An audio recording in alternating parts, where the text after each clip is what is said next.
Yes, we are back. Hello, guys. I hope everyone's good. Happy Easter Monday to everyone. Hope Happy everyone's doing well. Hope you're eating all your chocolate. I've had about 8 eggs, so I'm good. all gone. Um, big up to the chat. Big up to everyone here. Yeah, we're going to talk about Liverpool Everton today, guys. So everyone is doing well. Everyone's doing good, and you're enjoying your Easter Monday. I totally forgot it was Monday day. I thought it was Sunday. I hate holiday weekends. I never know what day it is, but yeah, big up everyone. As you can see, we are joined by Ricky from the 1892 Reds TV. How you doing, Rick? Yeah, not too bad, mate. Long weekend for Easter, and I'm off this week as well, which is a touch. So yeah, I can't complain, mate. Can't complain. Awesome.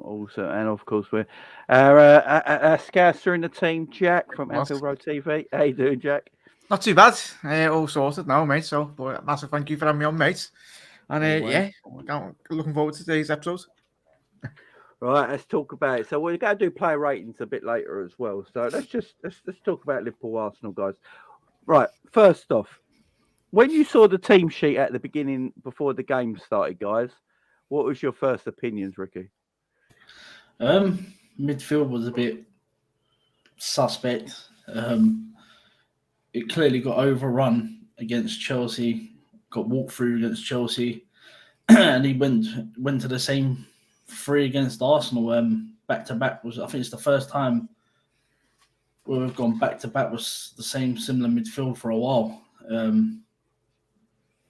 yeah, I was worried that we get turned over massively, but in the end we never. So can't complain too much. Yeah, Jack, you're first. When you saw that team sheet, first of all, Not really got a lot of options, have we, mate? We're gonna keep on trucking till now and the end of the season, really. But obviously, the depth of talent Arsenal have got at their disposal, it's quite frightening, in all honesty. We'll speak about the game, mate. But yeah, I was happy to see Curtis Jones. I know everyone's got their thoughts and opinions on him, really, but I'm at this point really now. I'd much rather see Curtis Jones than an Ox or a Naby Keita, players that will be potentially leaving. Well, they are leaving in the summer, and just give them an opportunity. And we'll speak about obviously the build up to one of those goals. You played a very important role in that. So yeah, it's the thing. It's even Darwin Núñez. I do struggle. I don't know how you lads feel or chat. I'm very surprised at whether that's down to an injury in recent weeks that he's not playing, but I would like to have seen Darwin ahead of Jota because it's a 32 goal games he's not scored. Jota, the statistics speak for himself for me, really. Yeah, I mean we're going to get to this Darwin Núñez thing because I'm going to ask a question about that in a bit. But you brought up Curtis Jones there. Now, when the team sheet came out and I went live on the watch long, I was going to say I was fuming because I don't understand why Hendo was playing his third game in 7 days, or Fabinho for that matter. But I'll give it credit to Hendo. I thought Hendo was actually all right yesterday. But Curtis Jones, just say he's come into the team. I actually thought he was okay against Chelsea. I thought he was neat and tidy, kept the ball well. Didn't make a great impact or anything. And then against City today, I thought against Arsenal yesterday, I thought he played a little bit better. Kept the ball well. Sometimes, still with Curtis Jones, you probably guys feel the same about this. Still with Curtis Jones, like you can see he's technically a good player. There's something there with Curtis. He can keep the ball. He's got a nice turn on him. He's got a good drag. He can take a player on.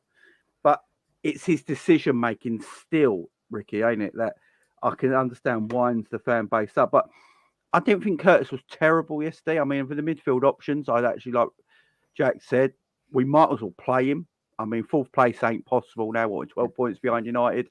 I don't know if United go really lose 3 or 4 games now till the end of the season, but might as well keep Curtis Jones in there for a time being. Ricky, what do you reckon, mate? Yeah, I don't think he weren't the worst. Obviously, he had a nice little back flick to set up or have part of the Salah goal. But before I come in, I read a stat that Thiago made 4 more forward passes than Jones, and Jones had a 0% take-on rate. Wow. So it's made me think a little bit did I actually watch the game properly? Because I thought he weren't too half bad, but No, it's mad, ain't it? It's insane. I didn't even read them stats. I thought No. Curtis Jones was. I thought Curtis Jones was decent. It's mad. Sometimes eye test and stats they don't marry up, do they? holds the ball too long though for me. Yeah, it's his decision making that sometimes. Yeah. Yeah. Sometimes I think we're a team that does need a Curtis Jones in midfield sometimes because I feel like we give the ball away stupidly sometimes in midfield. So He's maybe brave. He's brave. He's probably too brave. Would you say, Jay, on the ball? Like, Yeah. and sometimes that's what's been labelled at this Liverpool midfield. And by the end of the day, boys, he was coming up against three of the most informed midfields. Arguably, those three are probably in a lot of people's team of the season. Arsenal. That midfield three has been imperious, in all honesty, really. And for Thiago's a Serie international winner. I think if you're going to compare Thiago and Jones, it's bloody Conference League and Ballon d'Or winning mentality, really. It's chalk and cheese.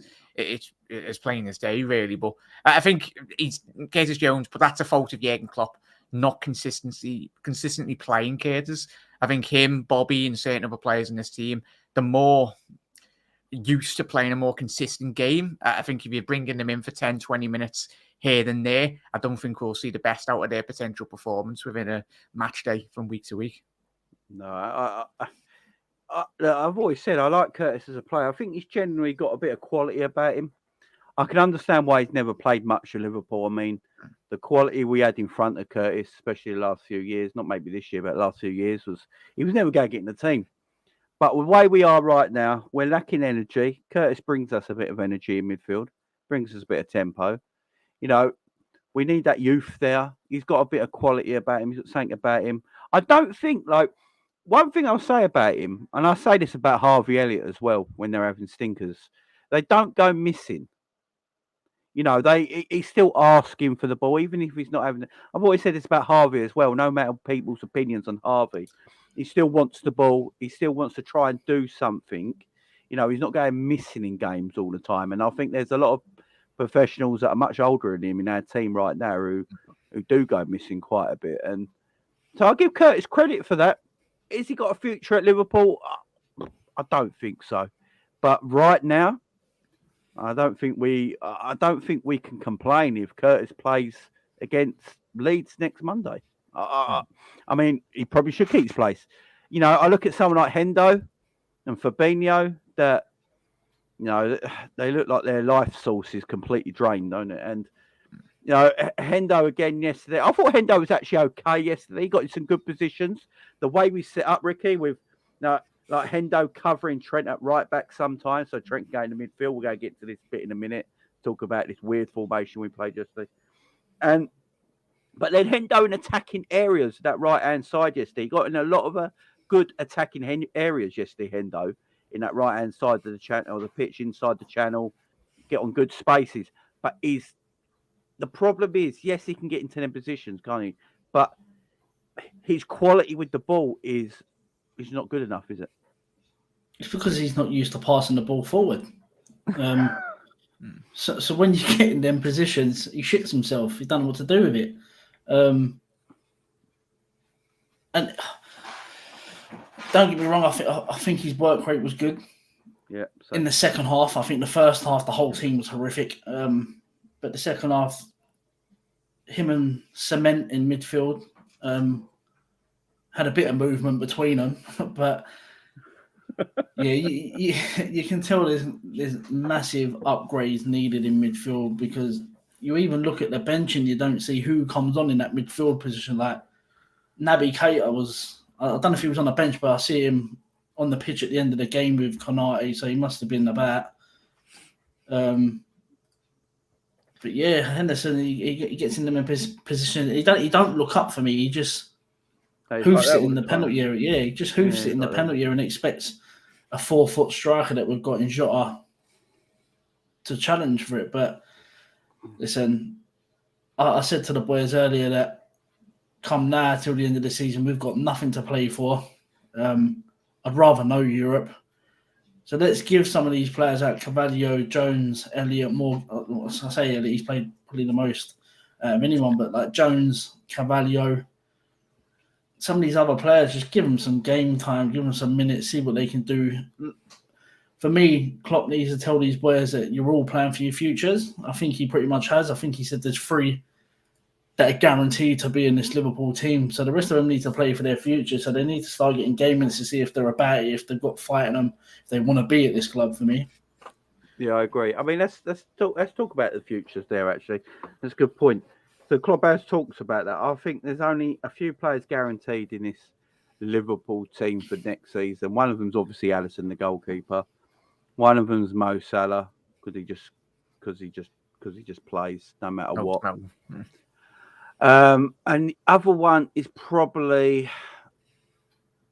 Do you know what? I can't actually mention it. I would have said Virgil a year ago, but I think Klopp still sees Virgil as the number 1 centre back, so I'll probably still say Virgil, and maybe Trent, Konate as well. Konate.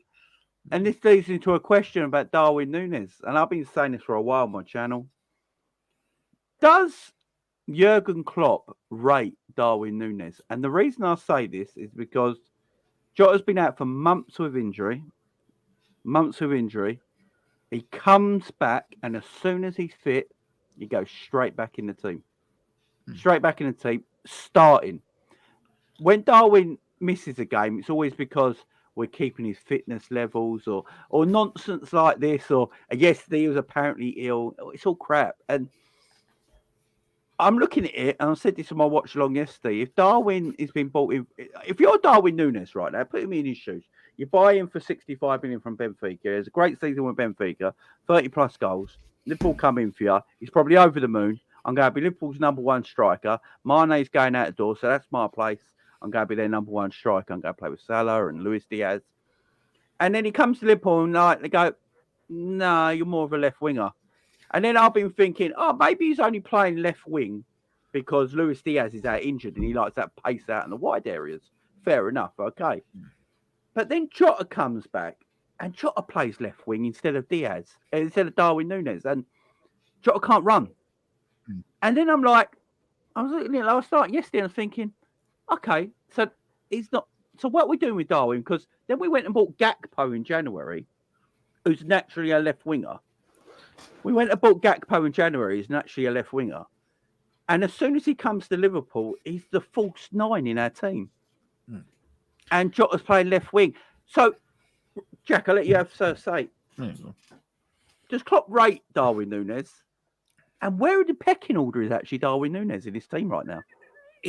You've done shows plenty of season, well, all season, mate, like me and all of us. Like, it's an accumulation of poor players playing bad.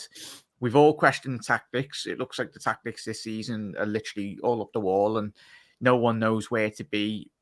Injuries as well, but I'd agree, mate. It's for me. I think he works. His hunger is there, Darwin. He's still young in terms of his development. What is he? 4 goals off breaking Didier Drogba's Premier League goal scoring record in a season. So he's not had a bad season. I think he's been. I think the players round Darwin this season, with the players you mentioned with Alisson and Salah, I think if they were performing to their expected quality, I think we would have seen Darwin Núñez would have easily got 25, 30 plus goals in the Premier League this year. But it's systematically, really. You're going to touch on it later, mate, with Trent. It's trying to integrate Núñez into a system. Obviously, at Benfica as well, when he comes to Anfield, I was at that game, and he played with a 4-4-2, and it was very rotated, really. So he's used to playing with an out-and-out forward in certain moments at his time in Portugal. So, and he's come to Liverpool, and he's playing with 2 wingers, and then obviously the sole man up front. But it's difficult for him, and we've seen that with Jurgen Klopp, with Robbo when he come in. Obviously Alberto Moreno, and then once Robbo eventually got his opportunity again, I think Jurgen Klopp's been very intelligent, and he's biding his time. He can probably see the hunger from Darwin, and obviously I think once he's fully settled and once he starts getting a lot more confidence, Darwin Núñez, I think he'll probably be one of the first names on the team sheet. I think it's just good management from Jurgen Klopp, in all honesty, mate. See, I agree. I agree with some of the stuff you said there, especially like integrating him into the side. I get all that. But I'm looking at it now like we're in April, and the reason I bring this up, I asked Spider in a sec, big up Spider. The way I look at it is that we are in April, and Jota has been out for months, and he comes back, and straight away, bang, he's in the team straight away. It's almost like he's the first name on the team sheet in the forward area with Salah, and Darwin's out again, and Gakpo came in January. As soon as Gakpo came in January, I think Gakpo's almost played every game or been part of every game since January, and he's played centre forward, which is not his position. He's a left winger. So this is where I worry with Darwin. Did Klopp, was he a Klopp buy? Was he a Klopp signing? Does he really rate him? Is he trying to make him a better player by playing him out of position? Times you do that, I get it. But I just look at it now, I'm thinking Jota's starting ahead of him when he's been out for months, comes back, starts ahead of him. You go and buy another winger in January, and Darwin's probably thinking, great, I've got Gakpo coming in January. A left winger who's creative, can get me on the end of things. I'll get in the box, score goals. No, it's Gakpo who goes and plays in the centre forward position. So if you are Darwin Núñez, Spider, do you actually think, does the manager rate me? What's going on here? What do you reckon, man? I think he does. To be honest, I don't think there's any issue like that there. I think, he was struggling with a couple of injuries over a small period of time. And I think that Klopp is just kind of not really integrating him. He knows what he wants from Darwin, but I just don't think he has what he wants from his midfield to supply Darwin. And I think that it's not... I don't think it's really down to Darwin. Really, I think he has to suit the formation. And if we are hearing what we're hearing about Jota being, on the table for Newcastle or whatever's going on there, then he'd want to, bring him back in and integrate him back into fitness. Because Darwin, I think, is okay. I think he's just had a couple of knocks, and he has to play him the right way. For me, I'd like to say, I was saying it to Jack, I was saying to the lads over the last couple of weeks, I'd like to see Gakpo playing on the left hand side of that midfield a little further forward, and more use Henderson and Firmino as more sitting midfielders, with Henderson slightly ahead of Firmino on the right and just covering Trent, but Gakpo a bit further forward, because I think him, Diaz, and Núñez or Jota can be an absolute nuisance to any defence there. But no, I think Núñez is going to be. I think he's going to be scoring left, right, and centre for Liverpool once he gets the right supply, and once we can free up. Whether we use Trent going forward after the season, which I think we will. I just think they're going to need just a good summer, but I think they need the right backup, and I think once we get that supply into the midfield from a backup, then let's see where it goes from there. It was weird yesterday. Trent's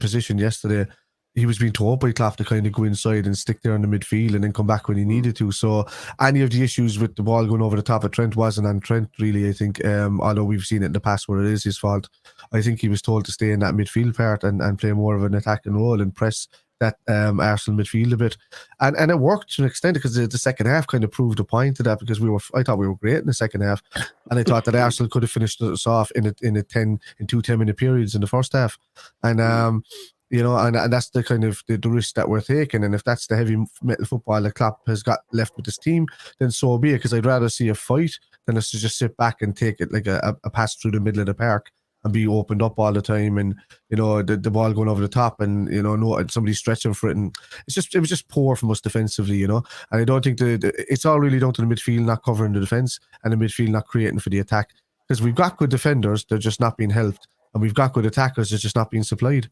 So it really is coming down to creativity of that midfield, and holding the right positions and the right interception, because you used to be able to intercept like no other team on the planet. No other team was able to intercept like us and win the ball back like us. But now they're tired. Nobody's closing down as much. And whether Klopp starts using Trent in the midfield, which I would love, then I could say, all right, we can go for 2 midfielders, drop Gakpo back there a small bit, use Núñez, Jota and Diaz up front without selling Jota. I'd be happy with that. If we got 2 world-class midfielders to come in and help the midfield that's there now, move on Ox, move on Keita, move on, well, maybe Jones sits in the background because he's a scout and he's an English player, and maybe he sits in the background just being the English numbers, maybe. But like, will he ever be big at Liverpool? No, I don't think so.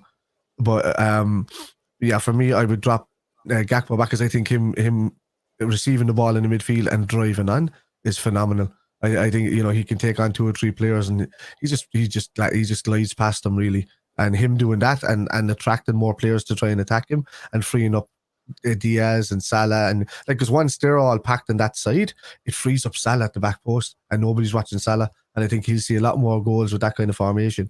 But we'll see. I don't know. But at the moment, I think Darwin Núñez is one for the next couple of seasons. I mean, this is why he has a 6-year contract. His Klopp knows he's going to have to be moulded into the type of player that Liverpool needs, and not the type of player that Darwin Núñez wants to be.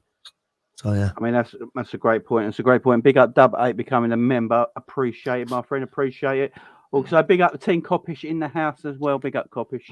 Yeah, guys, look, I'm probably overreacting because I love overreacting. That's what I do.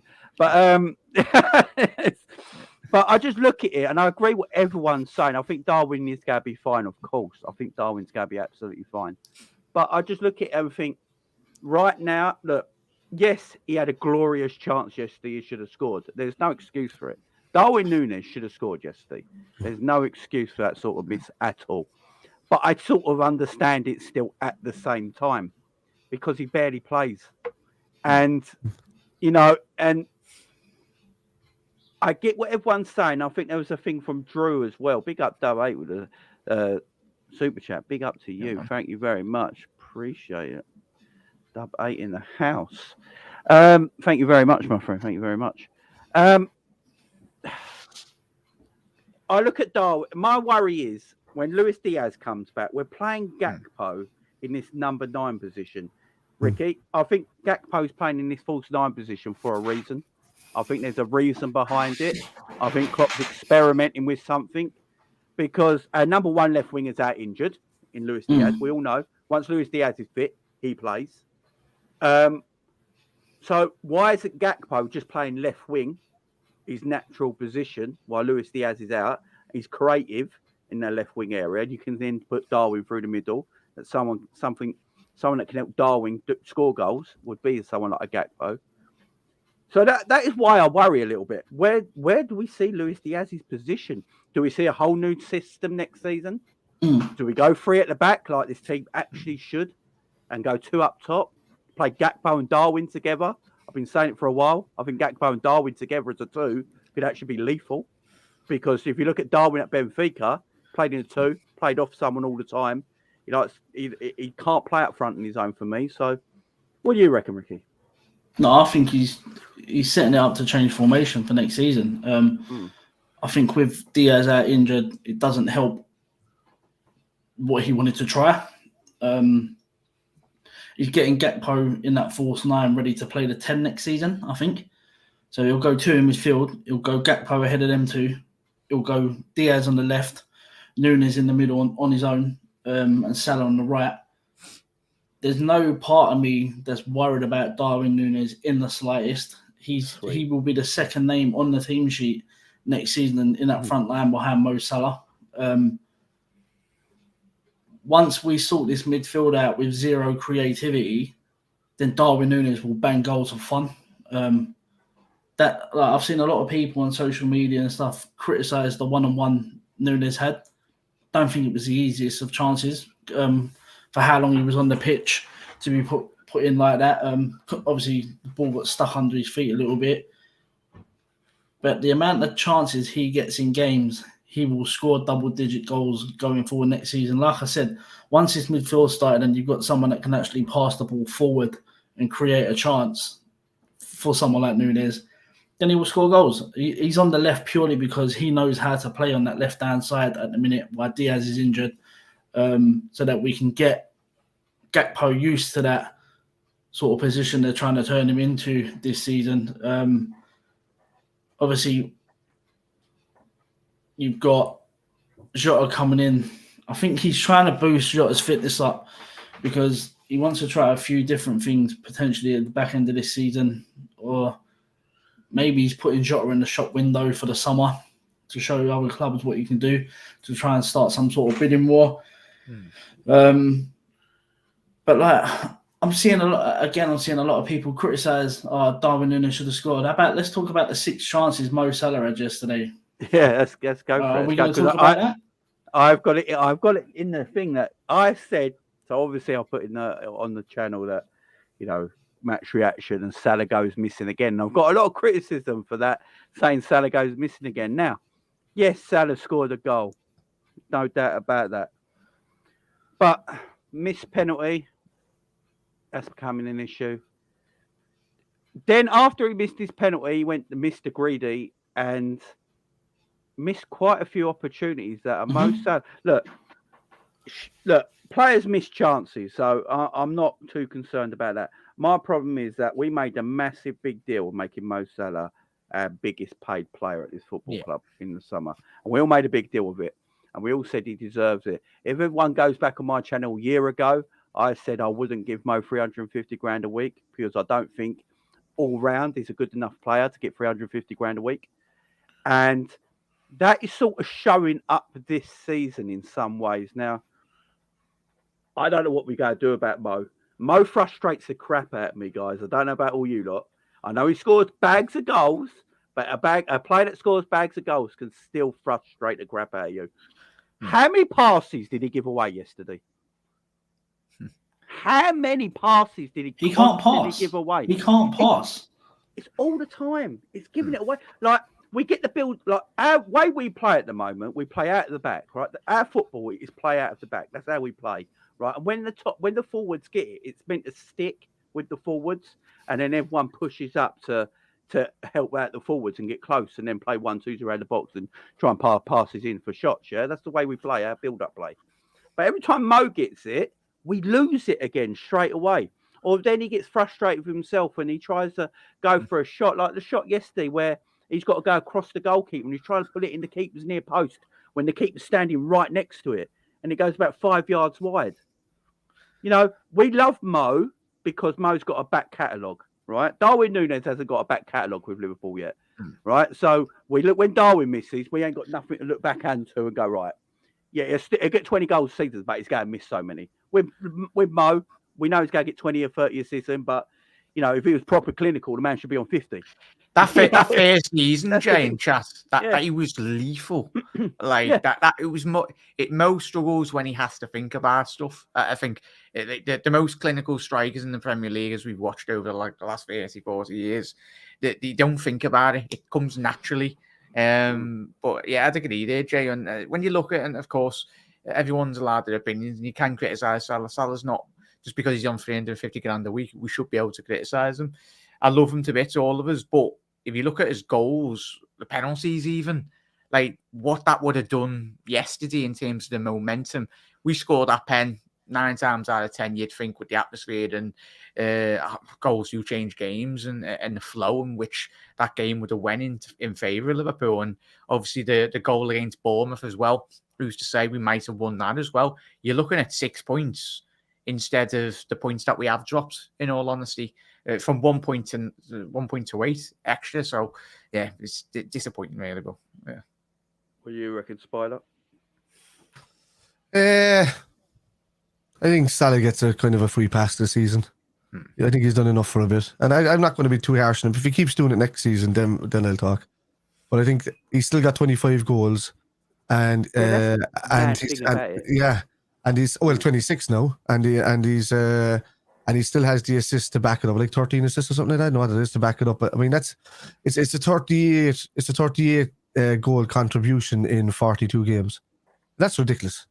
So even at a stat like that's he's been poor this season. So if you're thinking, when I put up the stats yesterday on the stream, it was 41 games played, and he had 25 goals. No, it wasn't 13 assists, something like 8 assists or something like that. Yeah, it's mad. It is mad, and you're right. It's hard. Yeah. This is what I'm saying to everyone. I'm being harsh. It's hard criticising Mo because he's got great GA this season, like he does every year. But the problem is now he is our top earner at this football club. He is looked at the best player. He's basically, with that being our top earner, he's basically been told, "You're our match winner. You're our best player. You know, go and get it done." And when you see parts of his game yesterday, you can understand why people like myself get frustrated, because I'm looking at him thinking, why are you trying a curling shot at the near post when the keeper's on the near post? Yeah. That's mad. Go across the keeper. You know, if he knocks one out, you got to tap him for someone else. You know, the penalty miss, penalties can be missed. Messi's missed loads of penalties and stuff like that and still takes them. So I'm fine with it, but it could have won us the game. It's where his position, Matt, is Jamie. He's been pulled out to that wing too much, and he's been man-marked out of it, double man-marked all the time. I don't know why he keeps going there to receive the ball, because the only person he can play back to is Trent, and it ends up with Fabinho or Verge, and it never kind of goes forward that way. I think when he tucks inside and just hangs around the edge of that 18-yard box, I think he's a lot more dangerous, because it allows Trent to go outside him. If Harvey's on the pitch, it allows Harvey to go outside him a bit. If Hendo's there, he goes outside him a bit. But if Mo is stuck out in that wing and he's got a defender on his back, then you're talking that the other defender's already covering in the inside where Mo likes to run, and then he's lost his ability to dribble. Yeah, I think he needs to receive the ball a bit later than what he is when it's going up that line, because all the time either Matip or Konate is looking from up that side. He receives it and he's running back towards the halfway line and then passing it back again and doing nothing with it.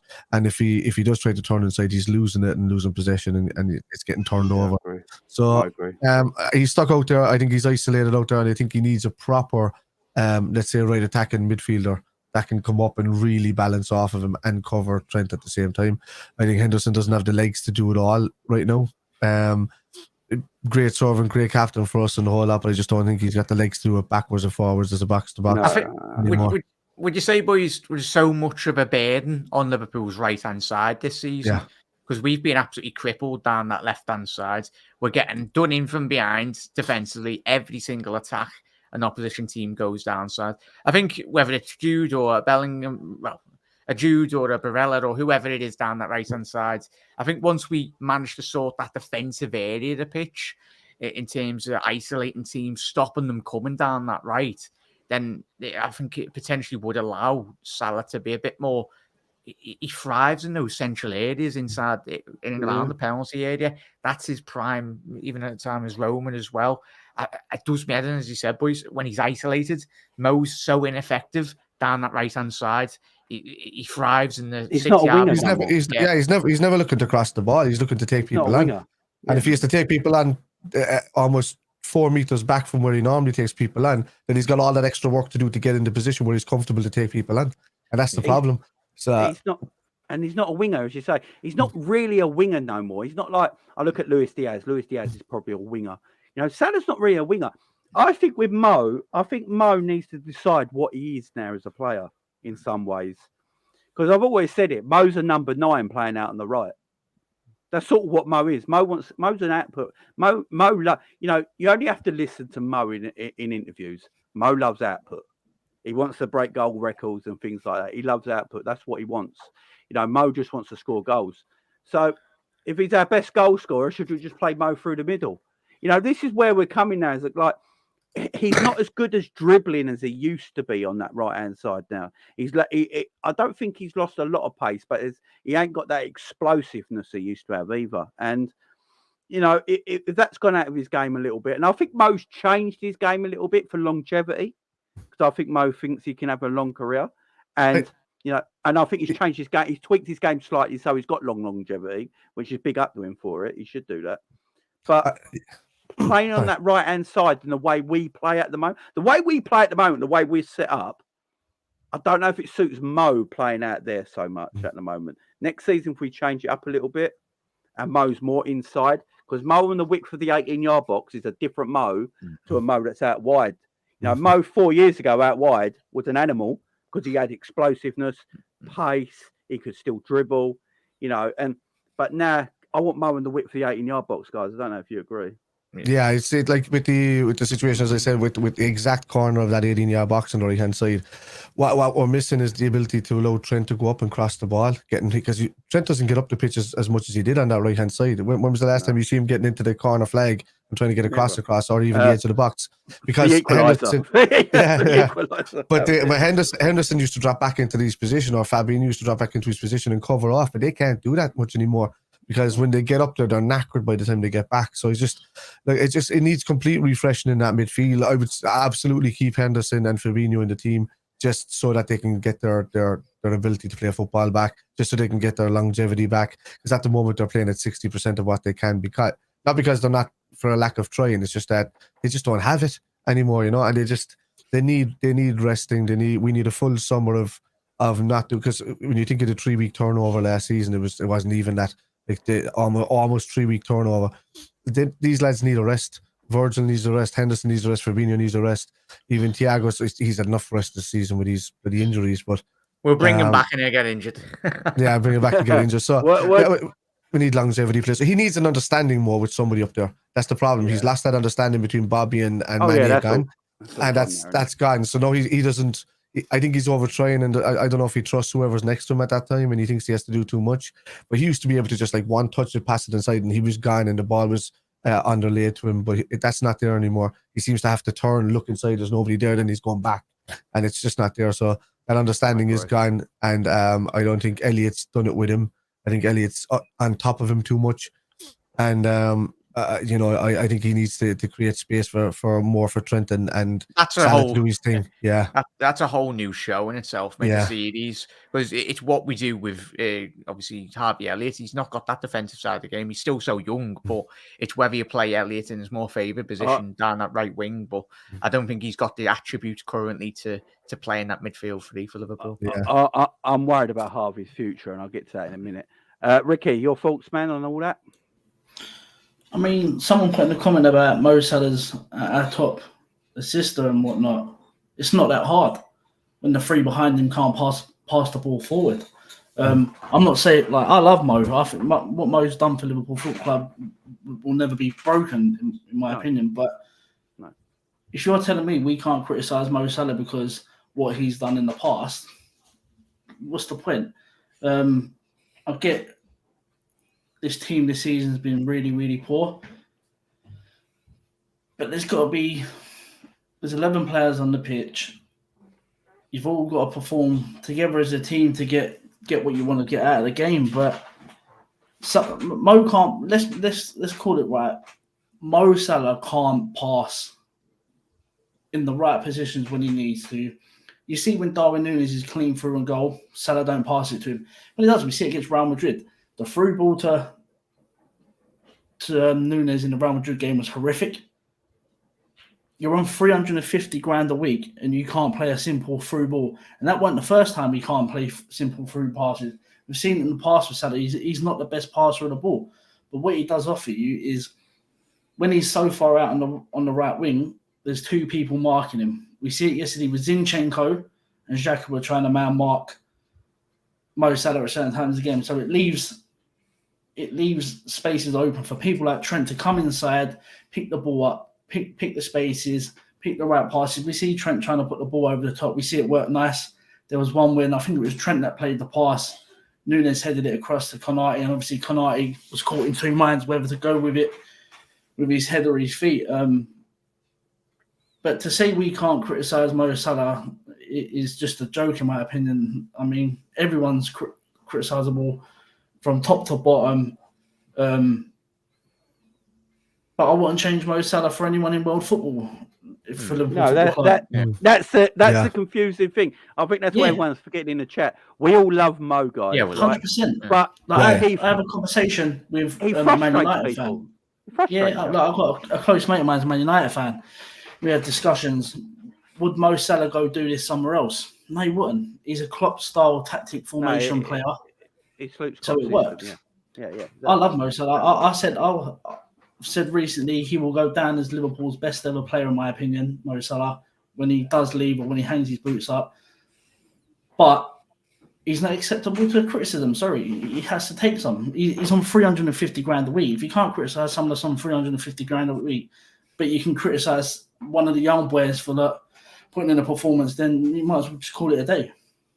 Yeah, I mean, look, Salah's got so much faith on his side. He can have a bad season. I'm not like Virgil in the same sort of way. They're not having their best seasons, but they can be forgiven that because what they've done in the past. And someone like Darwin, who comes in, has only really played bit part at Liverpool. I don't even know if he's played 90 minutes in the Premier League, Darwin.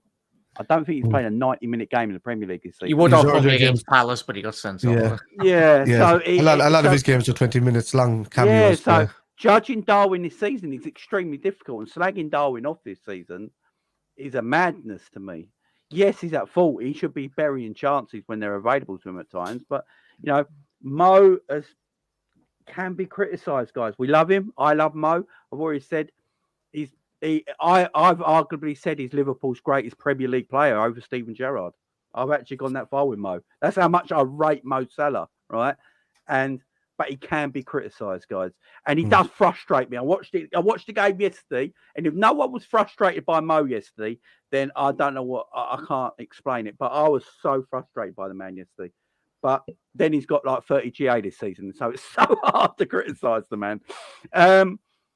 Let's talk about someone who does need maybe criticising, Virgil van Dijk. Now, I went on the first goal for Arsenal yesterday.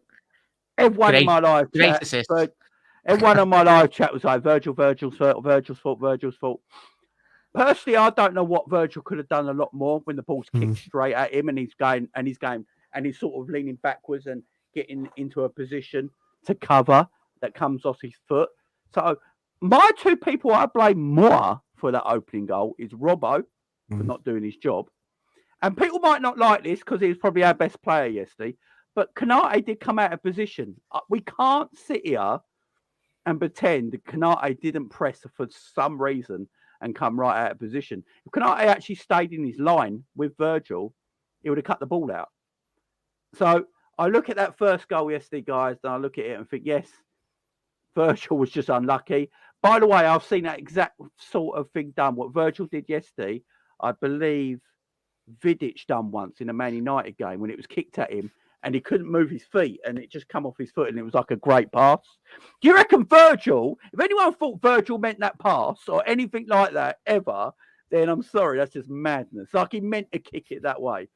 It's just what happens when you're off balance. Yeah. But I blame Robbo. I thought Robbo defending for that goal, it should have been coming that way anyway. And then Konate was out of position. I mean, it's a simple fact. And then Alisson, for the goal, I look at it a little bit. I'm sorry. I watched it many times, and I thought Alisson was shocking yesterday. I'm going to say it right now. I don't think Alisson was that great yesterday. I actually think Alisson's not been that great for a few games now, but I don't blame him because if it weren't for him, we'd be relegated. He's allowed him. Yeah, we'd be in there. So Alisson's probably, if you're a single parent and you're holding your family together, right? By a shoestring, right? You're holding your family together, and one day you just break down. Yeah, that is what Alisson's doing right now. So he's allowed a few bad games, in my opinion. But I don't know what you guys think. I'll start with Ricky. I mean, the first goal was horrific. I mean, I've seen better defending over the park.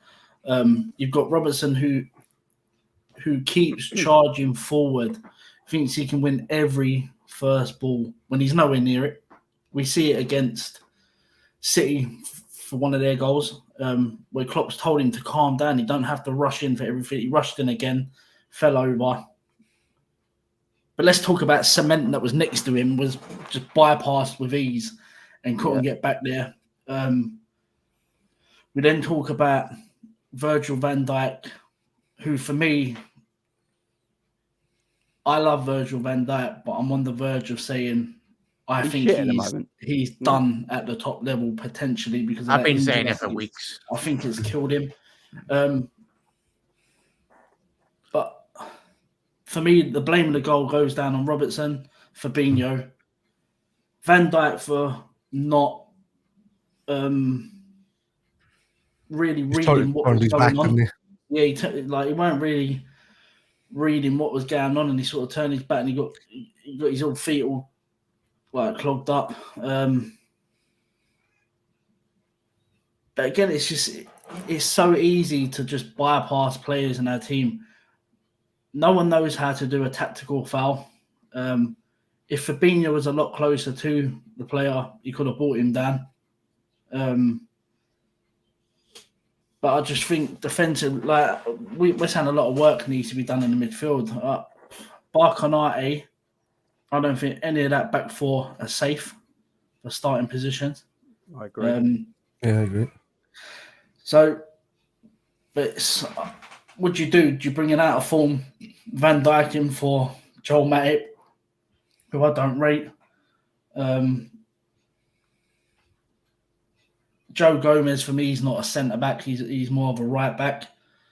So you've got really no one that can come in to take Van Dijk's place. But I just think a lot of players, like I see someone say yesterday, a lot of teams and players, when they come up against Van Dijk pre-injury, were scared to go at him. They were scared to try and take him on. The battle was lost when they got up to Virgil van Dijk. But now they're seeing he's vulnerable. They can take him on. He's not the same player he was. It's worrying. So, but yeah, I do think there was three or four players that fought for the first goal. We can't just pick one or two. But no, it is what it is until we sort something out. The reason I say that, because everyone's coming for me at the chat, everyone just blames Virgil. Like the rivals blame Trent for every Liverpool goal, and the Liverpool fan base now blames Virgil for every goal. You know, you can't look at things like if anyone watched that game yesterday and thought Konate's positioning was perfect for that goal, then you don't know football. Secondly, Fabinho just letting the midfielders bypass him without no cover and just letting it go on the defence, terrible. Robbo out of position, terrible. Come on, guys. Virgil, yes, he didn't mean that pass. It was an accident because he's going backwards to cover the space. So, you know, and Alisson getting down for that goal, I don't know. I thought Alisson reacted too slowly. So there was a lot of people at fault for that first goal for Liverpool. It weren't just Virgil, as everyone likes to say all the time, because it's lazy, people just saying that. Go on, Jack. Yeah, I was just saying, what happened to our what we used to have the best defensive line in the whole of Europe. We had that record for the most amount of offsides, in all honesty. But I missed the Virgil van Dijk that was commanding, and he'd actually lead his back line like he used to. Now we couldn't even lead the back line into the Championship, in all honesty, really. Yes, and similar as we just discussed with Salah, if we are to hold Salah to these expectations and the level, everyone mentions Fabinho's drop-off. I compared it to very much similar with Virgil van Dijk. He's not been good enough this season. For months upon months this year, we were like, oh, Virgil van Dijk's got his mind on the World Cup. When he comes back from the World Cup, it's the same Virgil van Dijk that we've been watching for months upon months. For me, I want him to start doing better. He knows himself, but he plays a massive part to why Liverpool, from a defensive point of view, he is the screamer, he's the organiser of that back line, and he surely has to take a large majority and needs to start taking criticism, because I can't be dealing with Virgil van Dijk. Who's to say if Liverpool sort our midfield out, we sort it, and we get 6 months into next season and we're still having the deficiencies that we do see currently in the Premier League? It's not by no chance why Liverpool's left back is on the halfway line when our two centre halves different levels in terms of the back line, and then you got Trent going willy-nilly in the 6th position. Like, Virgil van Dijk's close to him. Konate, organise your back line, speak to your right back, don't be letting him go up the other end of the pitch. First and foremost, you need to start keeping clean sheets, and that's been one of Liverpool's biggest issues this season. We'll score goals, but we're not doing the fundamental principles of just defend, even if you need to drop. How many times have we watched Liverpool this season drop 5-10 yards? Don't continue pressing up the pitch when you've got like Ollie Watkins and other players. Martinelli yesterday absolutely torturing us down that left-hand flank. You're telling me Virgil, he's got a voice. Start speaking to your defence. Start speaking with Alisson. Communicate better. But yeah, it does me head in. And if Virgil van Dijk continues playing like this, then I think we seriously need to evaluate his position in the squad. What? Yeah, you're right. Well, before I go to Spider, one thing I would say about Virgil, right? Everyone wants Virgil to be more aggressive and stuff like that, right? Virgil's never been aggressive. No, right? That's not Virgil's defending. When you have the best centre back partnerships, the best centre back partnerships, one's calm, one's aggressive. It's always been the best way, yeah. Honcho and Hippier. Honcho was more of the aggressive one. Hippier was more of the calm, silky one, yeah. Carragher and Hippier. Carragher was the aggressive one, crunch everything, throw your body in everything. Sammy Hippier was the more calm, classy one, right? That's the way it always has been. Virgil has never been aggressive. He's never been super aggressive. He's always backed off, because if you listen to Virgil talking, when he's talking about defending, he likes to defend the space. You know, make the defenders try and get past him. And Virgil at his best, defenders didn't get past him. By the way, still to this season, hardly anyone has dribbled past Virgil van Dijk still to this season because he covers space really well. He's not super aggressive. He never will be. Konate, super aggressive, as we saw, as Xhaka found out. He's super aggressive, yeah? I think next season with a better midfield, I honestly think Virgil and Konate, if they can stay fit and have a great summer rest and a good pre-season, I think Virgil and Konate could be a superb partnership given time. I really do. You got to remember, Virgil's had 1 million partners this season as well, which ain't going to help his confidence either. So we got to look at this fairly, guys. Go on, Spider. Yeah, and I completely agree with you there, and I understand what you were saying as well about Konate for that goal. That was probably one of his faults. But if I look through the last few games and what Konate has been doing, he's been covering every other defender's position and how poorly they've been. So he was overdoing Trent's job, he was doing Virgil's job and Matip's job, he was overdoing Robbo's job, and he feels, I think he's after taking a lot of the responsibility on his back to try and get this defensive line, set up. But at the end of the day, he's not. He reads positions very well, Konate, and where people are going to go and what they're thinking. He's not too vocal about it. You don't see him too vocal on the pitch about it. Whereas you say yourself, Verge is the guy who watches and speaks his mind and tells everybody where they are.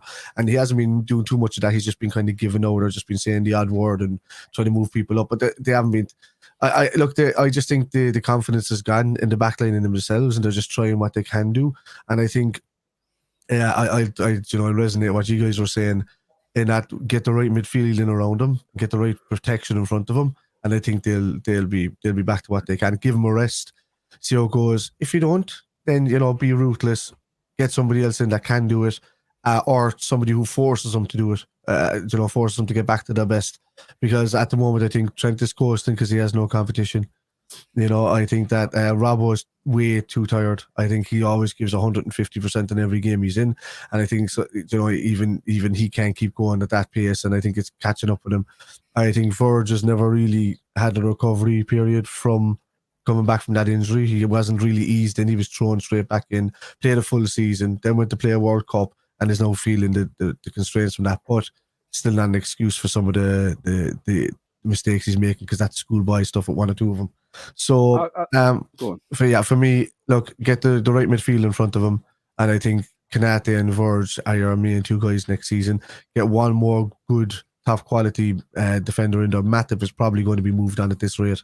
And whether Joe Gomez stays in his cover at right back, I don't know. Whether he wants to stay in there and do that, I don't know. And I think also Tsimikas probably needs replacing. I don't think he's been good enough to give Robert the competition he needs when he comes on. I don't think he's been, I think we need somebody who's physically natural in that position, and then has to develop his game going forward. I think that's much better for Liverpool to get that balance in there in the left back position. So let's see. As I say, even with Salah, one bad season, yeah. Not happy what I'm seeing with him this season. Not happy what I'm seeing with Verge, but because of what happened last season, and it's dribbling over onto this season, I just think if we can just see the right replacements come in that midfield, or the right backup in that midfield, then I'm going to completely judge him full on next season. If I see the same mistakes happening, even with the cover being brought in there, there's no excuse then. That's definitely when we'll rate Virgil.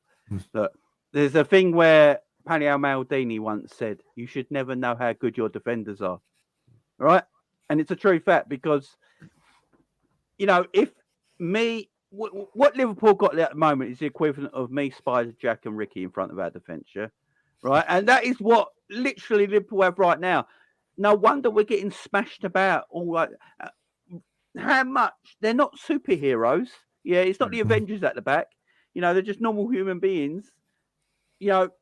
If you constantly if people are constantly attacking Virgil, attacking Konate, attacking Matip, attacking Gomez, week in, week out, 90 minutes every game, it's going to be tiring, and you're going to lose it. There's no doubt about it. You put a decent midfield in front of them, and that's when I will see it. Look, it'll all be next, as Spider said, if Virgil is still at this level next season with a far better midfield in front of him, giving him protection, and he doesn't have to defend. I mean, Virgil and Konate are defending for their lives every single game at the moment. But that's not to neglect as well, Jay. The And club that has should been be the neglected game. by the owners as well, so they Yeah, haven't been exactly. backed up. So yeah, And that shouldn't be the case, should it? Defenders shouldn't be completely on defenders 24 hours a day. It should, you know, a better midfield. If Virgil's still doing this next season with a better midfield in front of him and no one else is, then we've got to have proper serious discussions about Virgil next season. But this season, I think we just got to give him that pass because what he did before, and see where we go from there. Let's talk about Trent. So I've got a video coming out tomorrow, so I'm not going to go too in depth. But with Trent Alexander-Arnold, now he played as an inverted right back, a false right back. I don't know what he played yesterday, but he played in midfield quite a bit. And there was comments from Jurgen Klopp after the game saying, "Yeah, Trent in midfield. That's C." And I said it a few weeks ago on my channel that I don't know if Liverpool can play Trent at right back anymore from next season onwards. And the reason behind that is that it's not that Trent's terrible or anything like that. It's just no matter how good Trent gets defensively, I don't think it's ever going to be good enough. Secondly, Trent's always going to be attacked on that right-hand side. That is always going to be our weakness. No matter how much better Trent gets defensively, that side of the pitch is always going to be our weakness, and always the side. Like, we can play Northampton Town tomorrow, yeah? The coach of Northampton Town will go attack Trent. I mean, that is going to be what it's always going to be. Trent's positioning naturally as a fullback is further up the field because that's where he wants to play.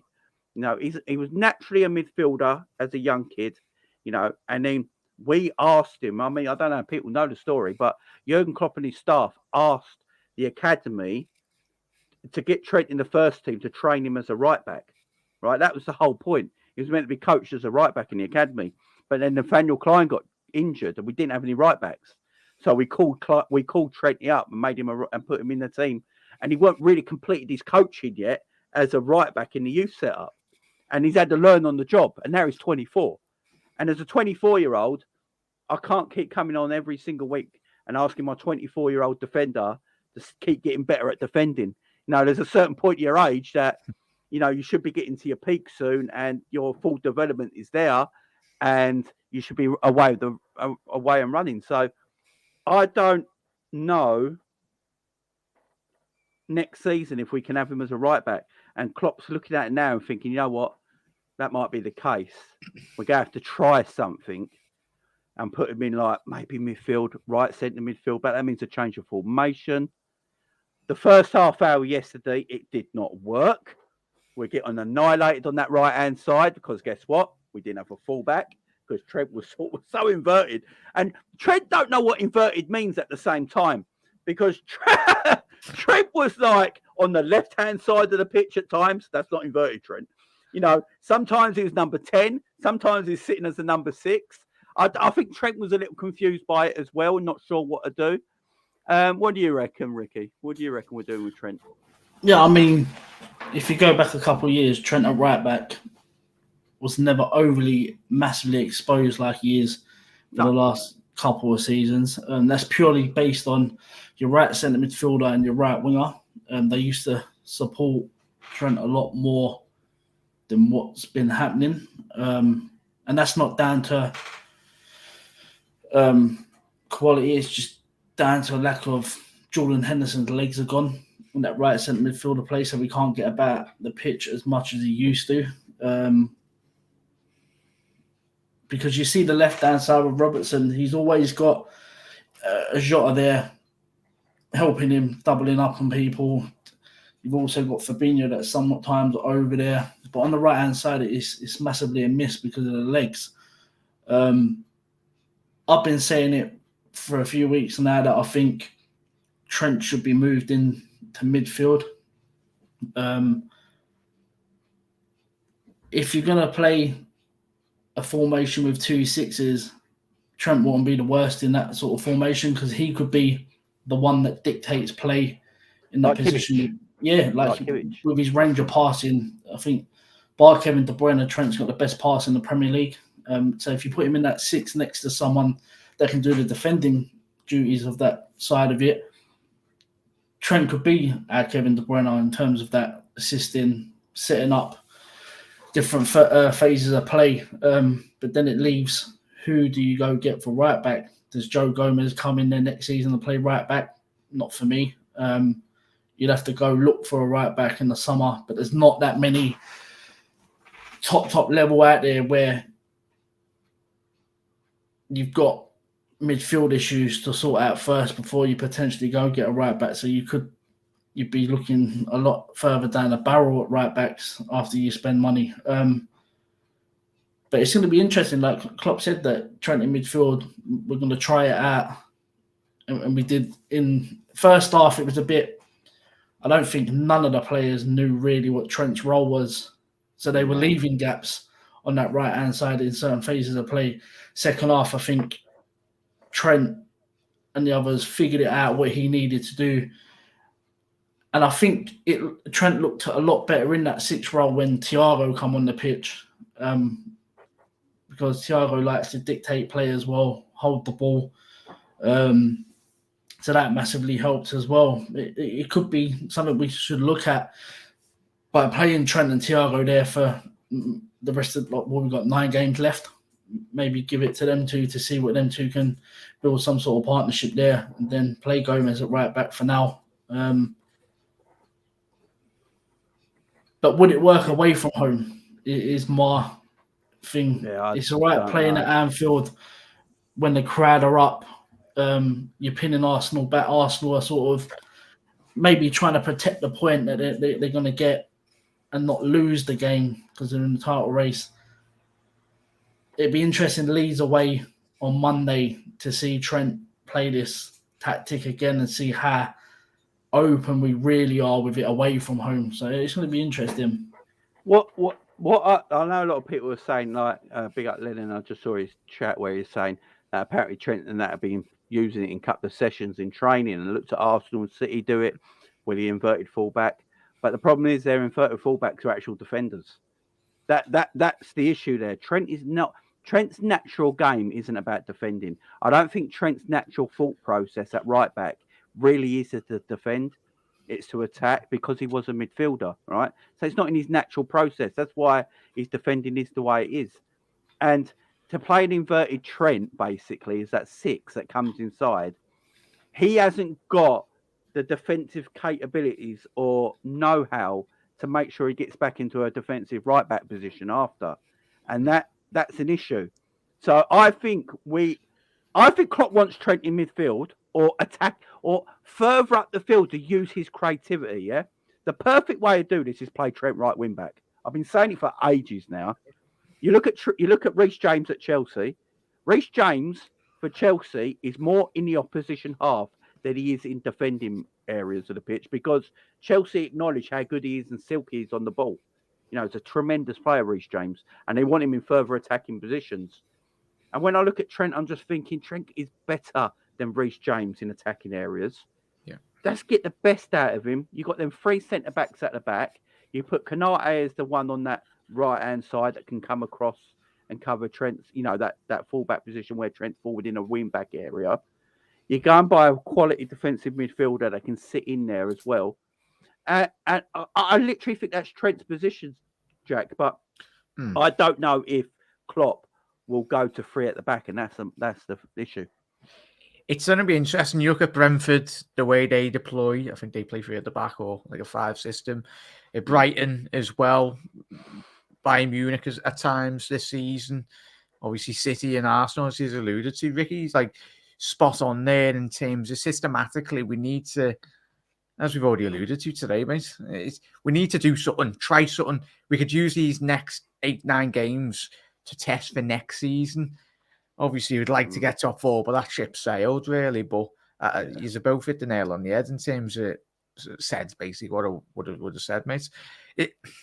We can't continue playing Trent down that right-hand side because he's getting absolutely destroyed. And the change of system, every single time I've been the game this season, Trent has always been. I don't know if it's translated well on the TV pictures, but all season long, Trent has been playing in that area of the pitch. Hence why we've been getting absolutely tortured down that right-hand side. It's tactic. It must be a tactical sense, but as you said, Jay, from a youth level, he's always naturally gravitated to a bit more higher up the pitch, a bit more central, because that's what he's used to, in all honesty. You mentioned Kimmich as well. Look at Gareth Bale, transitioned at the early years of Southampton, moved a bit higher in his career and won serial Champions League. So it can be done. 24 years old, is still very young. He's got a lot of years. I spoke to Kev this week as well. We said he could, in the next 3 years, he could be, forget about right back. He could be making him a statement to the rest of Europe as one of the best midfielders in the whole of Europe. He can make a whole career out of himself higher up the pitch, really. But yeah, it's definitely a point, and from a tactical sense for next season, we really need to analyse what the best of getting the best out of Trent, getting the best out of Virgil van Dijk, Konate, and adds the back, because obviously our Konate very quick. People have mentioned Gavardio. If we're buying centre halves that are more naturally gifted in terms of pace wise, and obviously with our high line, I think that eradicates a lot of issues that Liverpool have faced this season. Darn that right? Yeah, I mean, like the Gabriel thing. I know a lot of people want about Gabriel. I just don't think him and Konate work as a partnership personally. So I don't think that works. But with the Trent thing, Spider, I just look at a player that is so creatively class that I've always said it. Trent will win us more games with his creativity going forward than he will cost us games defensively. But the last 12 months, it's sort of 50-50 on that now, because he's not getting us forwards now. What is this, his fourth assist in 12 months? And his game's been limited for some reason, because I don't know, the way we set up the beginning of the season where Salah was more wide, not allowing Trent any freedom. Harvey Elliott playing in that area of midfield, also getting in Trent's way so Trent can't get forward. I'd rather have Trent in that area than Harvey or Salah every day of the week. So what do you reckon the story is here? I've been waxing lyrical about Trent moving into the midfield for the last 2 seasons. If you look back at least the last 20 months, Trent Alexander has been a midfielder and not a right back. He's been always up there. I mean, most of the time, even at the back end of most of the last 2 seasons, he's been sitting there almost right next to the number 10 and kind of doing that, you know. No regards, he's defensive nose. Yeah, he's not a defensive right back. But what I do when I do see him winning the ball back, it's when he's coming from behind the player from the midfield and like scooping it away from him or doing something like that. And I think that's probably where his biggest strength in defending lies when it comes to the midfield, or coming from the midfield, because now that he's actually had the experience as a right back, I think he's a perfect replacement for Jordan Henderson on that right hand side, going up in that midfield if he's to play it or no, if we're not going to be playing a 3 system at the back. But and any right back that comes in there, I think he can cover him off pretty well. And you know, and if you take out of his game that he has to completely run up and down that wing all the time and keep it to a certain area where he's more creative, I think you're going to see a lot more of his passing game come to fruition than what we've seen, and we know he's good already at that. Like for me, he's better played on that right hand side and just cover off a good right back. If we're going to stick to the 4 system, if we're going to go 4-2-3-1, whether we're going to go 4-4-2, whether we're going to go 4-4-2, you're not going to see. I'm hoping we're not going to see him just stuck in that wing, because I think he's better off when he's more inside and creating space. As you actually said there, just take Harvey Elliott's position out of the game, leave him create more space for Salah, let a right back run up the outside of him and create that extra space. You know, that Salah, he can keep playing the underballs to Salah. You can see that his passes are phenomenal when he plays into out. And I think that he can do a lot more damage playing from that midfield role, as well as Gakpo. I said, like, do we need much of? If we're going to be playing at home, what's wrong with playing like a Fabinho or something like a Bajcetic in a sitting role, having Gakpo left of him and Trent right of him? I mean, Trent is able to defend and cover defense, and why can't he sit in front of them? You know, become. I saw this earlier. So there was a YouTuber earlier. He wasn't actually a Liverpool YouTuber. He's a big YouTuber, and he's looking at. It was a Dutch guy, and he was looking at Gakpo, and he said he wouldn't be shocked if Gakpo became a left wing back for Liverpool, right? Yeah. And Trent as the right wing back, and then Liverpool play a back 3. And I was thinking about it. And went, no, Gakpo left wing back. That sounds naughty, actually. That's the most ridiculous thing I've ever heard. And then I was thinking about it and go, you know what? Gary Neville said it once. You really want more attacking players as wing backs and defenders sometimes, because the way football is now, you want to get, you know. I remember Frank Ribery playing wing back for Bayern Munich at times, you know. Mhm. And I was thinking, no, Gakpo at left wing back, what are we doing here? We completely changed his formation, but he wouldn't be a wing back as such, depending how we would fill out. You know, Three defenders will cover that. Yeah, you've got three Perisic as defenders well. covering that. He's Perisic plays wing back, you know, and look, Gakpo would be in his natural side of the pitch. Yeah, he'd be on his natural side of the pitch. You'd have Trent as right wing back, but the play this low, like you'd have to play 3 or 4 and maybe a 3 up top because Salah's always going to play right wing, right? And if you play Trent as a right wing back and you're only playing a double pivot in midfield, then you can allow Trent to come inside as well and pick up areas of the pitch there because Mo can, you know, like a Reece James does for Chelsea. You know, maybe you can do that. It got me thinking. I think Liverpool. I think Liverpool are looking, like Ricky said earlier, that changing formation next season. I don't just see us playing 4-3-3 next year. I think even Klopp knows now that his formation's dusted. It's done for us. We need to move on. If we want to progress as a football team, it's not just players that we need. The system needs to change as well. I think we can all agree that this system is now on its arse and, you know, it needs changing. If you don't want teams, like if our system stays the same, but we got new players in, the problem is the opposition know our system. So if the system's not changed, and that's an issue at the moment, we just got new players in, is it really going to be any better? That's the problem. So maybe he's, like Ricky said, like maybe he's looking for a brand new system. I'd love for it back. I look at our team and I feel, sometimes I look at our team and I think, we've got the team to play 3 at the back, you know.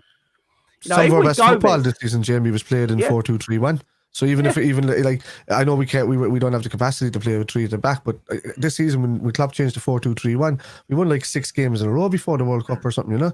And it was a great system. And what it did is that it allowed 3 lads to sit behind a really explosive midfield and just bypass him. So we were a lot more comfortable. But then he switched back, and I never understood it. So maybe it was just down to the injuries that we had, or the inability for some players to play that position. But I think it's not even that. Like going back to the Trent thing, I thought Trent was our best player yesterday. Yeah, second half he was fantastic. First half that's when he pulled off. He was still getting ripped. Like, he was our best player yesterday, and he was still getting ripped at the end of the game by what you call so-called pundits that act like they know what they're talking about in certain things. None of them give Trent any credit for doing that sort of midfield role. None of them give Trent any credit for the passing in yesterday's game from him. They were just criticising him again at the end of the game. Gary Neville was never after player Trent was. But I just thought Trent was our best player by a mile in the second half, and he just won't get no credit, just getting criticised left, right, and centre again. It's easy to criticise Trent now. Yeah, it is. I've seen people criticise Trent when Liverpool concede a goal when it's not even on Trent's side of the pitch. You know, like, and everyone got right. Because personally, I've said it all season. I think Robbo's got away with loads this season. Yeah, I think Robbo's been as bad as Trent this year, and I think Robbo's got away with it because there's so much, as Ricky says, there's so much attention on Trent that we're forgetting everyone else. You know, Virgil and Trent are really getting it out of the back line, yeah. Where Robbo's been shocking for a lot of this season, and he gets away with a lot. But I look at Trent. And as Ricky said, I think he's fantastic yesterday. Yes, the start of the game was a bit iffy. There's one thing that Trent's got to do if he is going to play this position. He's just got to acknowledge the ball over the top of his head at times. Yeah. Where maybe he's just got to fall back. You know, just step back a couple of yards and then that ball can't happen. Dejan Lovren syndrome. Yeah, if he gets that into his game, that will stop happening. But I just look at him. He's so damn creative. It was the only creative outlet in our whole team yesterday. Till Thiago came on. We'll talk about him in a minute. Jesus. Right. But he's the only creative outlet in our team yesterday. Right. And I just look at him and thinking, yes, he was great at right back for the first few years he came into Liverpool. But let's face it, we had a great side. You know, we had a tremendous working side that everyone worked for everyone. You know, there was never space for the opposition anywhere on the pitch. Like for 2 years, we just squeezed opposition all over the place, and Trent could do what he could. But that is never going to happen again going forward because, you know, teams now know the way we play, so the system has to change. Things have to change. In that case, Trent needs a new position. And I just look at him how creative he is. He's got 54 assists for Liverpool, something mad like that. The right back. It's just nuts. He's 24. I just think you push him further up the field, get another play free at the back and get a third centre back behind him. Imagine if Trent in a back three, knowing he's got 3 centre backs behind him. You know, he's got to have a lot of less pressure on his shoulders, and he can go back to being Trent of old, that creative outlet. Jay, if you said to me before the end of the season that you were going to play Gomez right back and put Trent up in that right midfield and rest Henderson alternate every 3 games, I would take that in a heartbeat.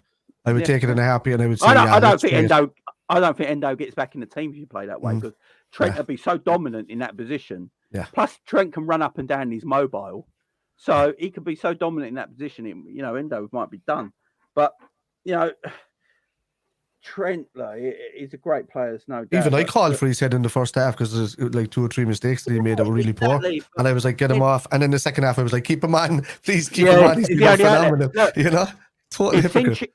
If Trent got nutmegged like Zinchenko did at the end of that game, it'd be all over the front pages. Right? Yeah. And no one says anything, right? No one says anything because Zinchenko got nutmegged. But that's where you want Trent.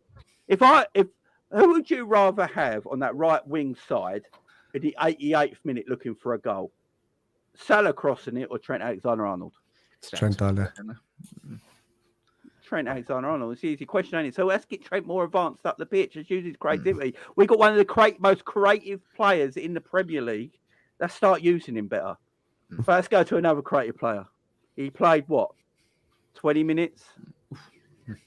But, Ricky, Thiago looks a cut above everyone on that pitch, don't he?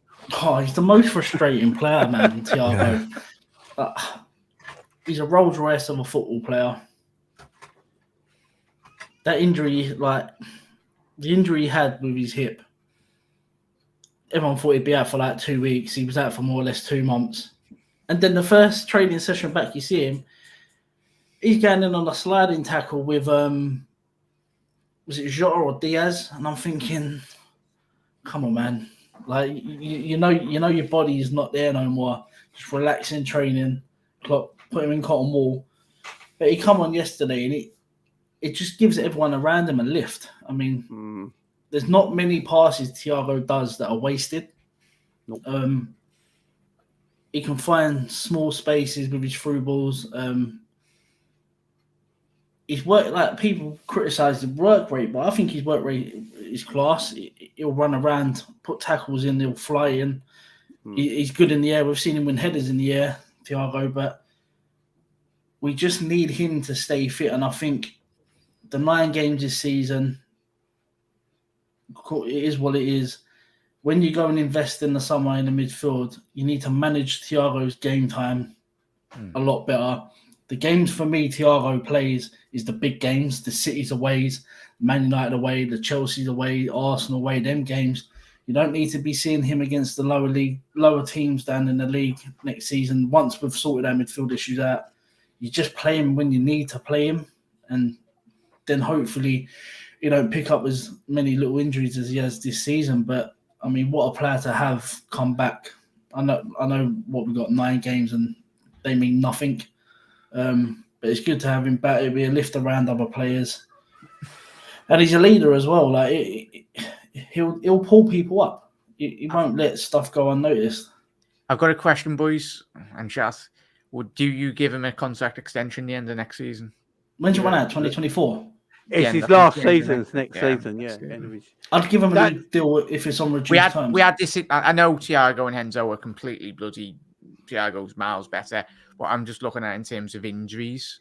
If Thiago was to keep on getting injuries potentially, he's not going to get any younger. We know his qualities, as you've just spot on there, Ricky, but it's going to be an interesting talking point next year. What happens with him? It needs to be on reduced terms. Yeah, definitely. Could you imagine, though, that Hendo stayed at his club longer than Thiago? Twitter would be fun. Twitter would be fun. Can you imagine if we let Thiago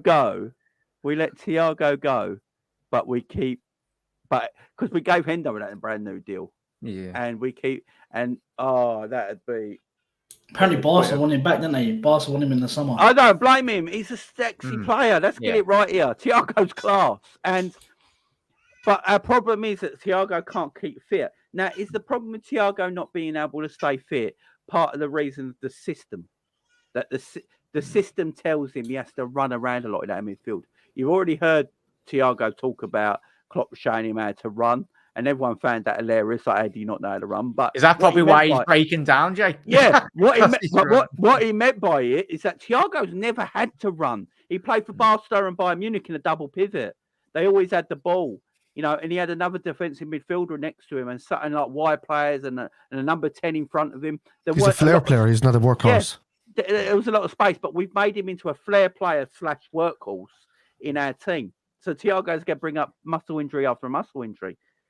If we're changing our team next year, I've already said it. If we keep 4-3-3 next year and we play with that, but our midfield is Bellingham, Thiago, and Stefan Bajcetic, that's a technical midfield, yeah? That's a completely different midfield to anything we've had in the Klopp era. And that'd be a really techie midfield. Personally, I'd like to see it. But Thiago staying next, it all depends who we buy in the summer. Yeah. What we got to acknowledge is if we sign Thiago up, but he only plays 20 to 30 games a season, right, then he doesn't have to play every week. At the moment, Thiago at fit has to play every week because we've got nothing else. But if you're buying Bellingham's and we buy, I don't know, Barella or, I don't know, Mason Mount or whoever it is, then, or an Alex McAllister or something like that, Thiago don't have to play every week. And you save him, and you save his legs. And if that's the case, then I'd give him another deal. But if we're not going to buy the players in and Thiago has to play every week, it's too much for Thiago to do. I think the most games he's ever played, Jamie, is 28 games in the season in the last 8 seasons, isn't it? Yeah. That's the most games he's played. So, I mean, even if we can get that out of him each season, I'd be happy enough with that, even if he was coming in as a pivot. Yeah. Do you know what don't help with the Thiago thing as well? I know we're like, he's injured again. But it don't help when he's got 2 patients in the NHS sitting next to him in Naby Keita and Ox. If them two could play more than 2 games a month, then Thiago won't be getting killed left, right, and centre by overplaying him. Again, Jones has been injured quite a bit. Elliot and potentially Henderson are the only 2 that are more or less never injured. So it don't help Thiago's case when he has to play week in, week out because you've got them 2 crocs sitting there just robbing money out of the club. No, I agree. I just don't. He came on yesterday. His first pass was outside the foot that put someone through. I can't remember who it was now. That was his first pass. I was like, it was like, Jesus Christ. Gakpo up the wing. Yeah, he put Gakpo through, didn't he? Yeah. And it's his first kick was basically an outside the foot pass. And Gakpo's like, I've been found by a midfielder. I mean, it's just, we definitely miss him. So, all right, let's go to player ratings. Let's do player ratings. Let's do this. Let's get the player ratings up because otherwise we'll be here all day. Right, and make sure I got it up right. There we go. Right. Let's start off with Alison Becker. What we saying? I'd give him a solid 7. He did enough. Didn't do. I know he was poor for the goal, but I just give him a 7 because at least you get some sort of consistency. He was winning a few, even though crosses that were coming in, he was he dropped one ball that came in, but at least when you think back to the days of Simon Mignolet, that was getting punched straight down to somebody's feet every single day, and it was going into the goal. So I was happy enough. Even if you get Alisson on a semi-okay day, I would take that all day long. I'd go 6 only because we've seen Ramsdale literally that potentially could win them the league. That's Ali-esque that he's been doing all season. But a 6 average for me, Ali. I know we conceded 6, but we'll speak about the defence. Yeah, I'll go 6 as well, same as Jack. 6, yeah. 6 for Ali then. Right, Robbo. No comment. 4. I'll give him a 4. 4. Anyone? Anyone got any other takes on 4? Yeah, I'd say 4. Yeah.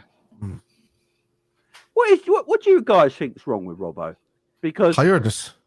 Yeah. is it tiredness, right?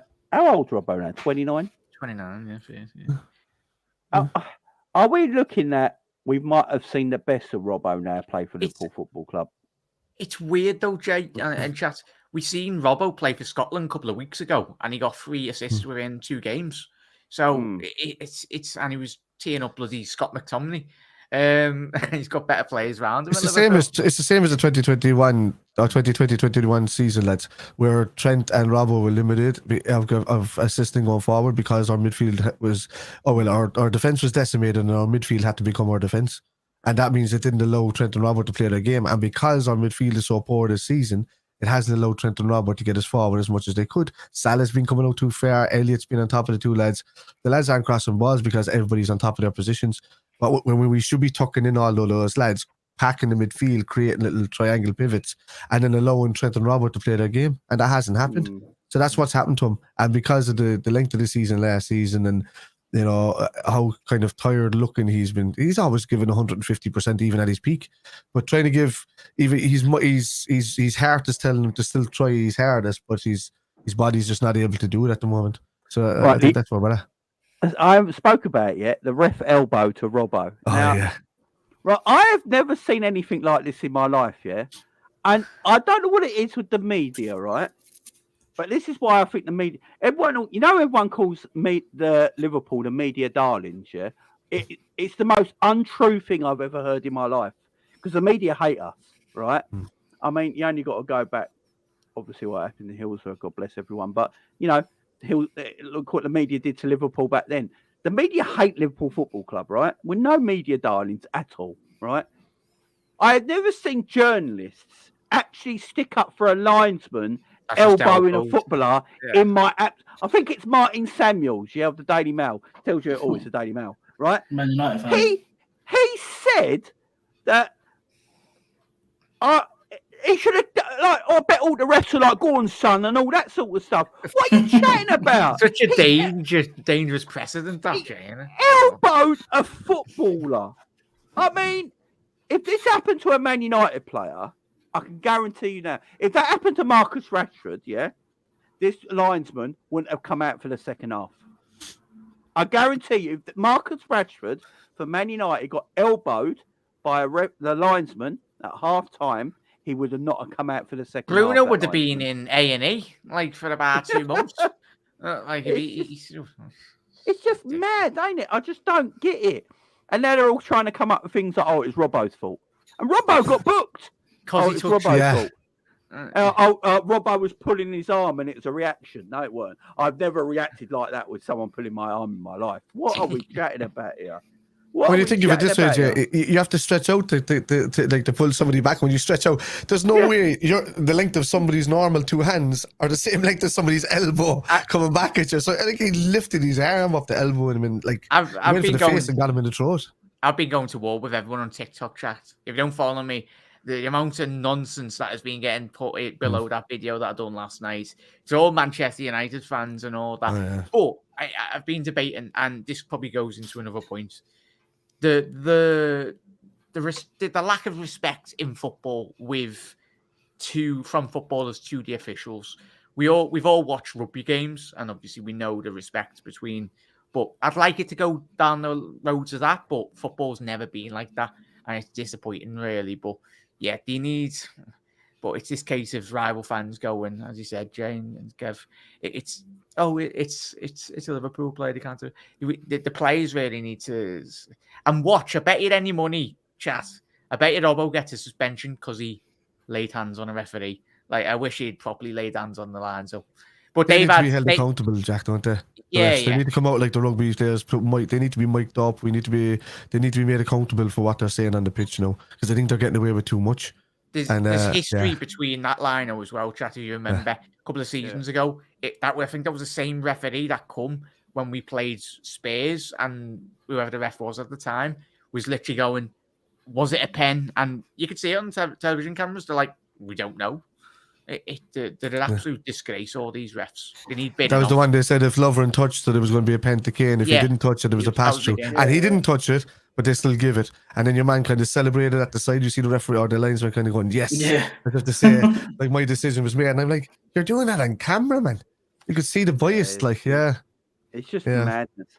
And now they're on. And I heard Stuart Pearson talk sports saying the linesman didn't do nothing wrong and he shouldn't get any ban or anything like that. I'm like, what world am I living in? Literally, what world am I living in when an official can elbow a player in the face and nothing's going to happen about it? If Robbo went up to that linesman and chinned him, Robbo wouldn't be seen again until next season. Oh yeah, if he gone. I don't get this. Like, and Roy Keane after the game talking about grow up, Robbo, and all that. This is a man, by the way. This is a white man, by the way, who moaned about the World Cup set up for Ireland and left the World Cup because he weren't happy with the setup. And he's talking about Robbo being a baby. He's the biggest baby of them all, Roy Keane. Don't get it wrong here. That man protests so much. He thinks he's an hard man.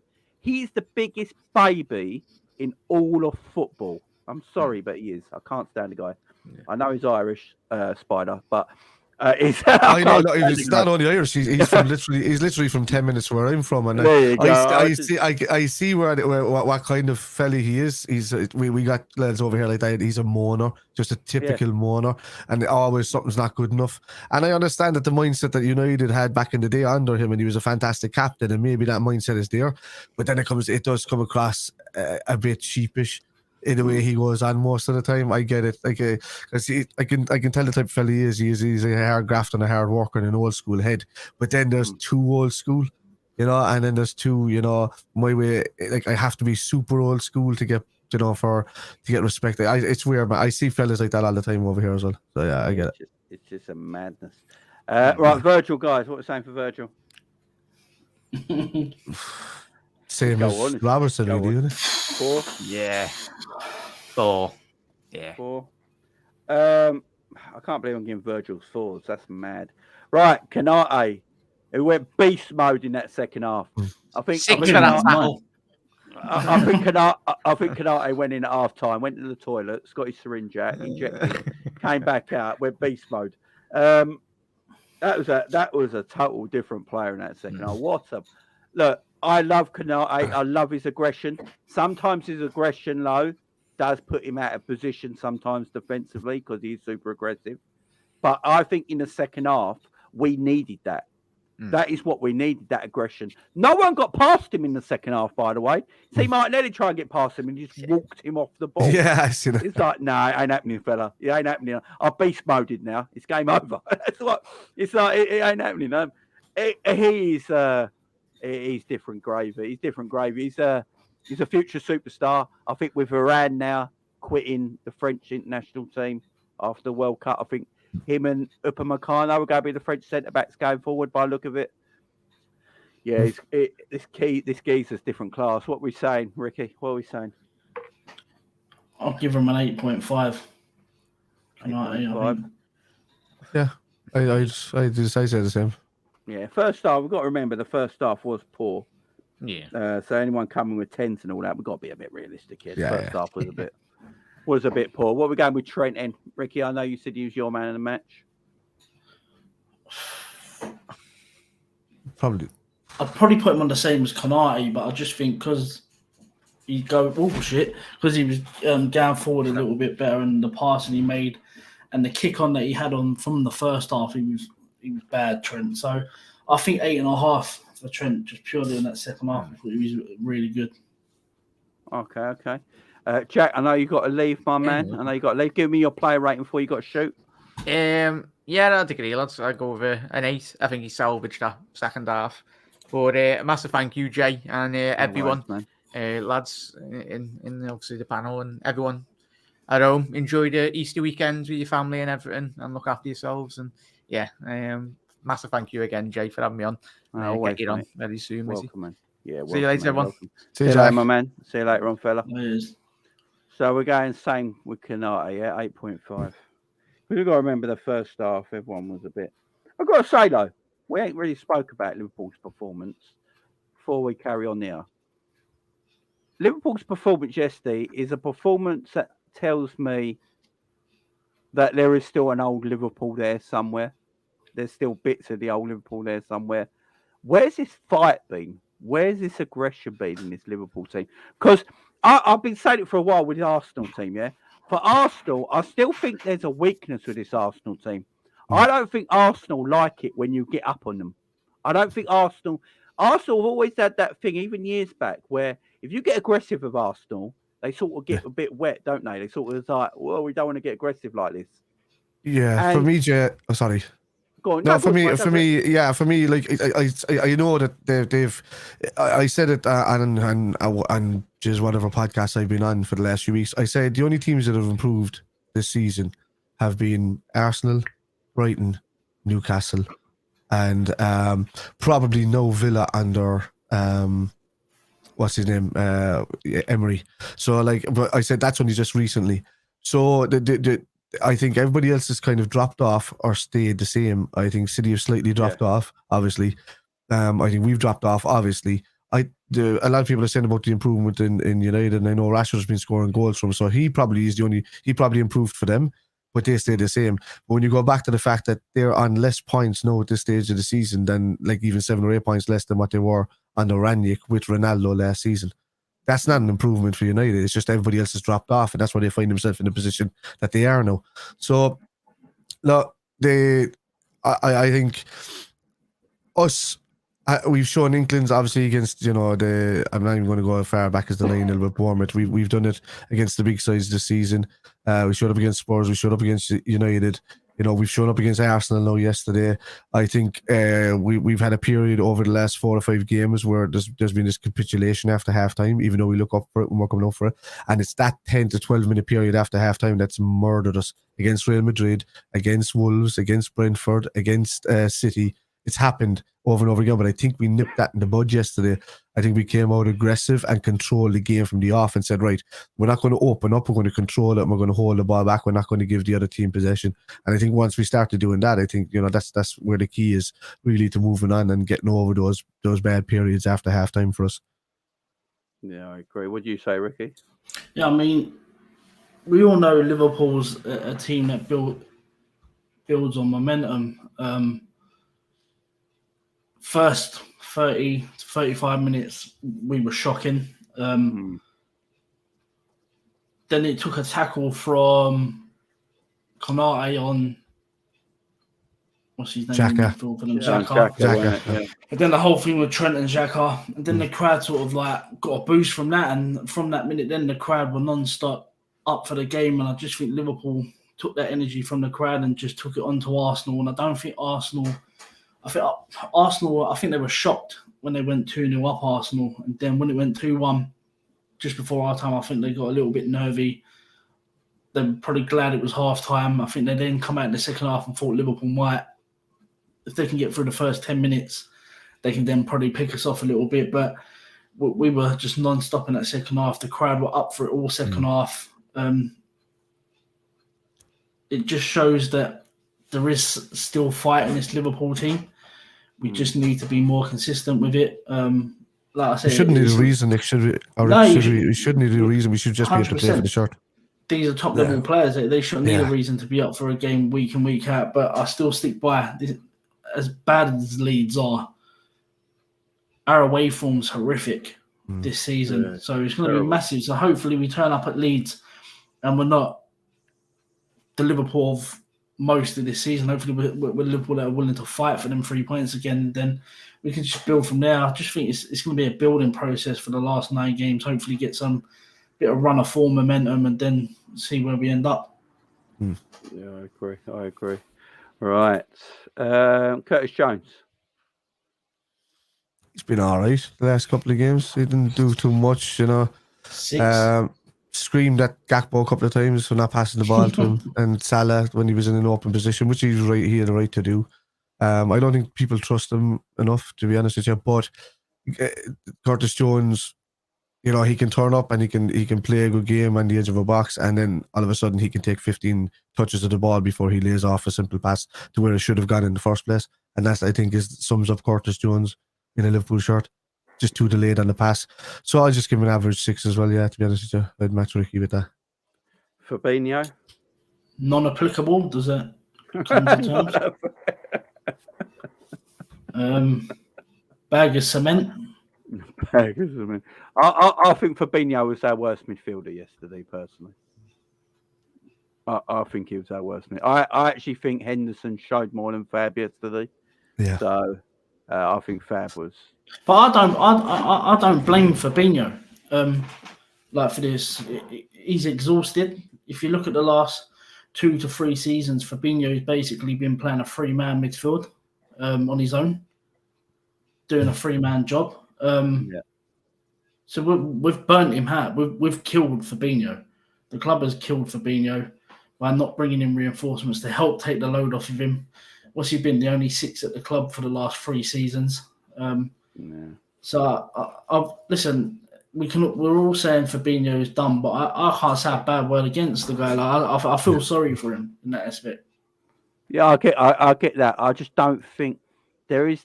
You're right. The club have let him down by playing him too much, but that's where you also got to look at the manager as well. 100%. Could he protected Fabinho a little bit better in certain areas? Certain times. Played a different way, but. I look at Fab as well, and I just think like he was never mobile. Like he was mobile, but he never was like. But you look at him now, and I just don't think he's ever going to get anything back. I don't think even if he has a 3-week break this summer and he comes back in pre-season, I think he'll have the odd game here and there where it looks like the old Fabinho. But then you'll see bits of the new Fabinho where he just hasn't got that edge and mobility back to his game anymore. And so Liverpool definitely need a new number 6 in the summer. There's no doubt about it. I just thought Fabinho was terrible yesterday. There was bits in the game where he's okay, where he got the ball and his passing was okay at times, but it's still people just run off him. I mean, we can't. His whole point of him being is a defensive midfielder is to be that shield in front of the back 4, and unfortunately, people just run off Fabinho constantly. And his positioning, he can't get to the ball as quick as he once used to do. I used to look at Fabinho thinking he was one of the best players in the Premier League at reading the game. No, his game reading used to be fantastic, and that don't look like he can do that anymore. He can't get to the ball quick enough. You saw it yesterday as well when he made that foul. I know people were saying it was a tactical foul and a yellow card. It weren't. He just couldn't get to the ball. He weren't quick enough and mobile enough to get to the ball and cut it out, which he should have done. And he makes a lot of fouls like that now because of that issue. And because he makes a lot of fouls, because he isn't as mobile and he can't get to the ball as quick, he's going to start picking up a lot of yellow cards. Now, the problem with Fabinho, if he's your defensive midfielder, you can't have a DM that's always carrying yellow cards, because once Fabinho's got a yellow card, I don't know if you guys notice, he never makes a tackle after again. He never goes in for a tackle or anything. Kills his game. Yeah, because he's been booked and he knows himself, if I miss time one like I have been doing, I'm off. So as soon as Fabinho's booked, you might as well substitute him because he's completely. That's exactly what I've been saying on my live streams. I said once the referee pulls out the yellow card early for Fabinho, I said you might as well just sub him no less because he's already out of the game. He doesn't tackle, he doesn't step in, he doesn't do anything after that. Get somebody else in there and play some sort of technical midfield instead of a defensive midfield. I mean, the only time he's done that beautifully, and it's when Fab was the best in the world. Yeah. Obviously against Bayern Munich when he got the Barcelona when he got the yellow card early, but then put up one of the best DM displays I've ever seen. But that was old Fabinho. That was Fabinho when he was the best. That time's moved on now, and he's not that footballer anymore. And like Spider says, when he gets a yellow, you might also sub him. I'm surprised he didn't get subbed yesterday. I was a bit worried that he'd cause some issues, but there's 5 lads in that midfield. There's 5 lads in that team that are going to be watched closely next season, and that's Van Dijk, Trent, Robbo, Fabinho, and Salah. And I think these guys are going to be watched closely next season if the same old happens. And we already know that Henderson is too old. He's past the age where we're going to see his peak. So we're expecting what we can expect out of Henderson, but the rest of these guys are still at their 29, 30 age, and they're still, they're at their peak. So, we should be seeing a lot more of them next season. So hopefully we do. Anyway, sorry. What do we say about Hendo? Solid 6. He was better than the other midfield, the other midfielders around him, really. Bear Trent, who was also a midfielder. Let's go 6.5 because I think he was. Yeah, I think he was okay yesterday. He gave a lot of energy, Hendo, and yes, it's not technical ability. He got in areas of the pitch where if his technical ability was better, he's putting in better crosses in them areas, but we know that's not there in his game at the moment. This should be a fun one. Diogo Jota. And before I get to your rating for Jota, guys, what do we do with Jota next season? If you got a good bidding for Diogo Jota in the summer, do you sell him? If it's 70 million, yeah. Yeah. Would you, Ricky? So how long has he been at the club now? I think this is his third season because he came after we won the title, didn't we? What you've got to look at is we paid 45 to 50 million for Jota. When we bought him, we didn't pay nothing up front. No. So we got him basically for free when up front then. So we then paid installments. So you've got to be careful with what you get for Jota. So if you get 60 million offered in the summer, you've got to look at how much you still owe Wolves out of that. And then it could potentially not look a favourable number with what you're left with. I still think Jota can do a job. I think he was out for a long time with a bad injury. I think he'll be a squad player next summer. I just think purely on the money side, you're not going to get what you want because you still owe Wolves money. So I'd potentially keep him around as a squad player and then potentially look to move him on at the back end of next season, depending how he performs next season. But yeah, I wouldn't throw the towel on him yet. Just purely because of the value we'd get. What's Jota's best position? Through the middle. But you got Darwin Núñez and Gakpo there now. I don't think Jota's not a right winger. He's been poor off the right wing. Yeah. He can play as a left wing because he's good defensively. Jota with Robertson in tracking back, helping doubling up on that left wing. We tried to turn him into the Bobby Firmino replacement, but obviously injuries killed Jota a little bit this season and the back end of last season. But either left wing or through the middle for me is Jota's best position. I'd keep him well away from that right hand side because he's not as effective on that side. I think in between those two positions, like I think he really drifts in late at the edge of the box, and then he receives the ball from like at the back post, and he knocks a few in from there in the headers. But he's not a left winger because he doesn't take people on enough to be a left winger. Yeah. He's a good fox in the box, if you want to call it that way.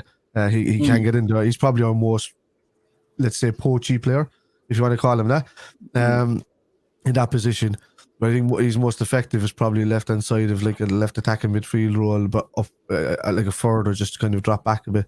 It's very similar to where Gakpo would play. If I was putting Gakpo in my ideal position, I wouldn't have him on the left wing and I wouldn't have him in centre forward, but I'd have him just drop back slightly between those two positions so he can run at people.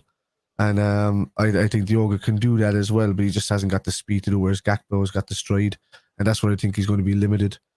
Once Diaz is fully back, I think it's Jota you're going to see the most limited in these positions. So I think Núñez will fire on all cylinders. I agree. I think if any forward, and we all know Bobby's leaving because he's leaving on a free, but if any forward is going to leave Liverpool in the summer to make money out of, I think Jota's the one. I think that the club probably look at because his pace is an issue right now. He was never the quickest, but he was quick enough to just get away from a defender and keep the defender away from him, weren't he, when he first came to the club? That seems to, injuries and all that, he might not be fit enough yet. So let's wait till next season and rate that. But when I look at Gakpo, Darwin, Salah, Luis Diaz, they're all quicker at him. They're all more athletic than him. And if you're asking me, Jota's behind every single one of them right now in the pecking order next season. So he might be the one that Liverpool look at thinking, right, if we get good money for him, we'll just let him go and reimburse that into the club. So I know people are saying you're not going to get that much of Jota. People don't underestimate how big Jota is as a player. I think because he's crap this year, You got to remember, he is highly regarded in Portuguese football. Highly regarded, and I think if someone came, 60 or 70 million is not. It's not far fetched asking for Jota 60 or 70 million. It really ain't. I can see people coming in for that for him. Well, this is Newcastle and their PSGs maybe. Yeah. This stat on Jota where he ain't scored in 32 games, is that including injuries or just 32 fit games? No, yeah, I think that's. I don't think I'm not include, having he ain't scored in 32 games, surely. I don't think they'd include his injuries in that because he wouldn't have played, would he? Yeah, they wouldn't include that. That's just mad to say he I hasn't. don't know if scored that's in included. 32 I'm not games. sure. I'm not sure. I don't know if anyone in the chat knows, but I don't know if they would actually include the injuries. Because it's 30 games. Diogo Jota has taken his bar and run to 30 games without a goal after a blank against Manchester City. So if you're talking that's Arsenal, so that's 31 games. So when was his last goal?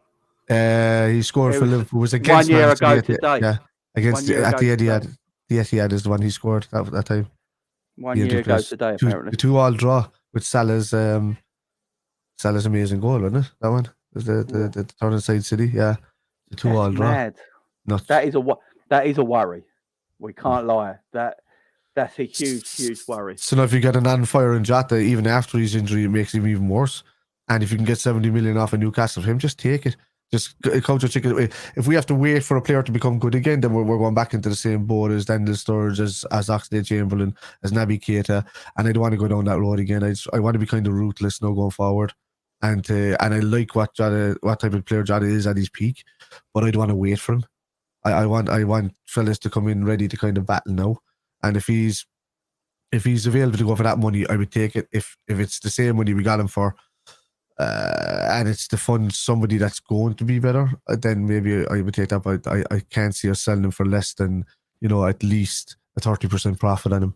So yeah, I can't see that happening. But Jota at his peak is a world class poacher. He's brilliant with his head for his size. He's brilliant with his feet when he's inside the box. And he can tuck a ball away in corners that you wouldn't think most players would tuck him away. And but do we have to wait for that? Is the thing, right? Have we got the time to wait for that now? With the state of the club at the moment.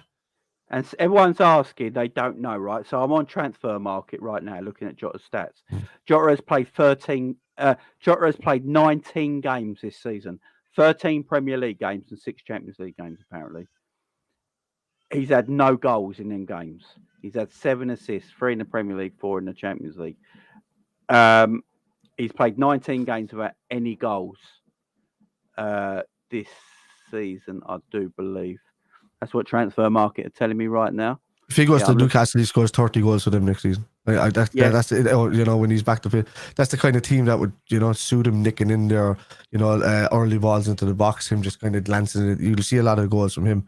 And I just think that he'll probably turn around, but he mightn't do that then for us. And we might be saying, "Oh, we lost Jota," and but he mightn't have done that. He might have been sitting on the bench getting injured again. But he could have a whirly then for Newcastle. We never know. So he hasn't scored in 19 games for us this season, and he's a forward. That stat, no matter about the year stat, that stat alone's worrying. Yeah, 19 games on its own without scoring is a worry. Last season, he played 55 games in total last season and scored 21 goals. He scored 15 Premier League goals, but his goals run out really, didn't it, around Christmas time, when it was something like that. The problem is, it's not. If it was more detailed, right? When was the last time he scored? There you go. Hang on. So the last Premier League goal he scored, I can find it now. So where are we? 20. So if Jota's done 3 years out of a 5-year deal already, next year is probably the peak year. At the end of this summer coming in, this is the season coming in that you're going to get peak money from before it comes up to the last year of his contract. So the last Premier League goal he scored was the 10th of April against Man City. Yeah. And he played against Man United. He played 19, 20, 21, 22, 23, 24, 25. So he's played 26 games in the last 12 months, and he's got no goals, Hmm. and he's a forward player.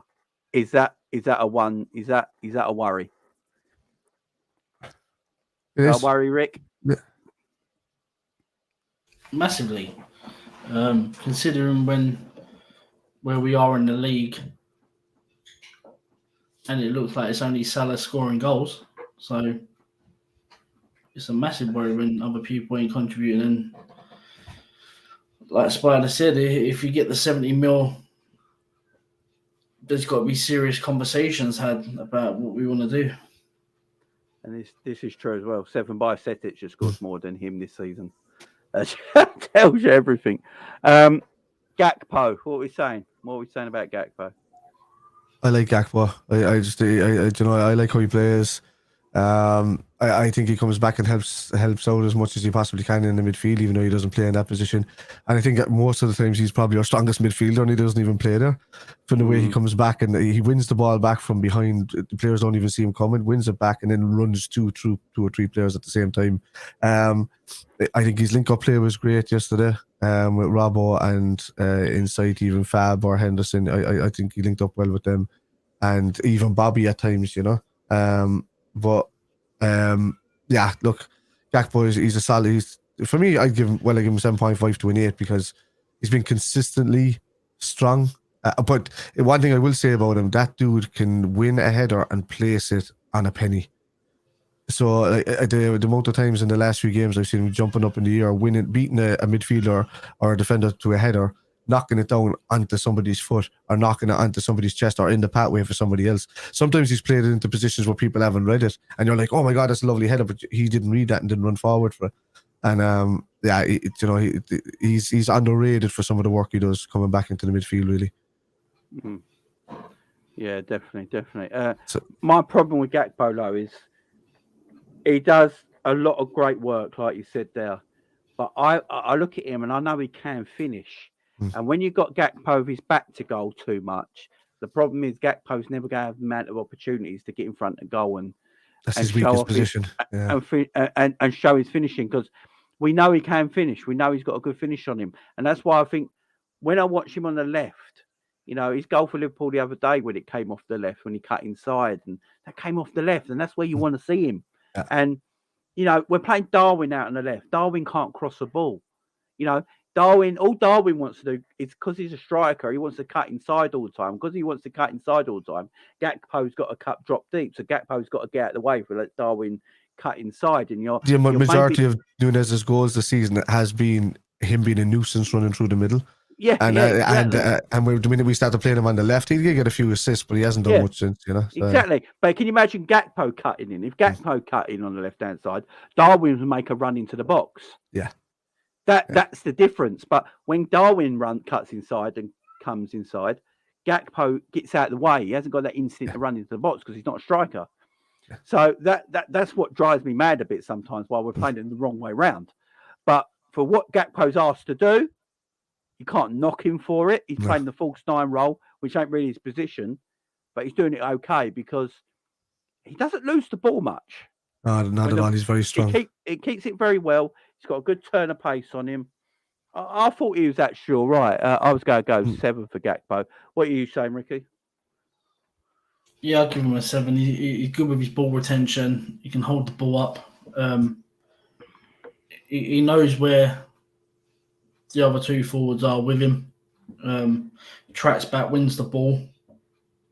I'd like to see him try more shots. But again, it's just down to confidence with the whole team, but because we know we can finish. We've seen videos of him finishing in, I know it's the Dutch league, but he finishes in that. So it just needs to shoot more, score more goals for me. But yeah, he does look a good player, and one that can play across the whole front line if you're looking at it like that. Yeah, exactly. I think Liverpool said it when we bought him. They say a player who can play across the front three. They weren't lying, because he's doing that so far. He played right wing the other day as well. Right, this one's going to be interesting. Mo Salah. I'll go you first, Ricky. I don't know what to say about Mo. I don't want to say too much. I'll just get roasted by the chat. Like, there's already people in there coming for me anyway.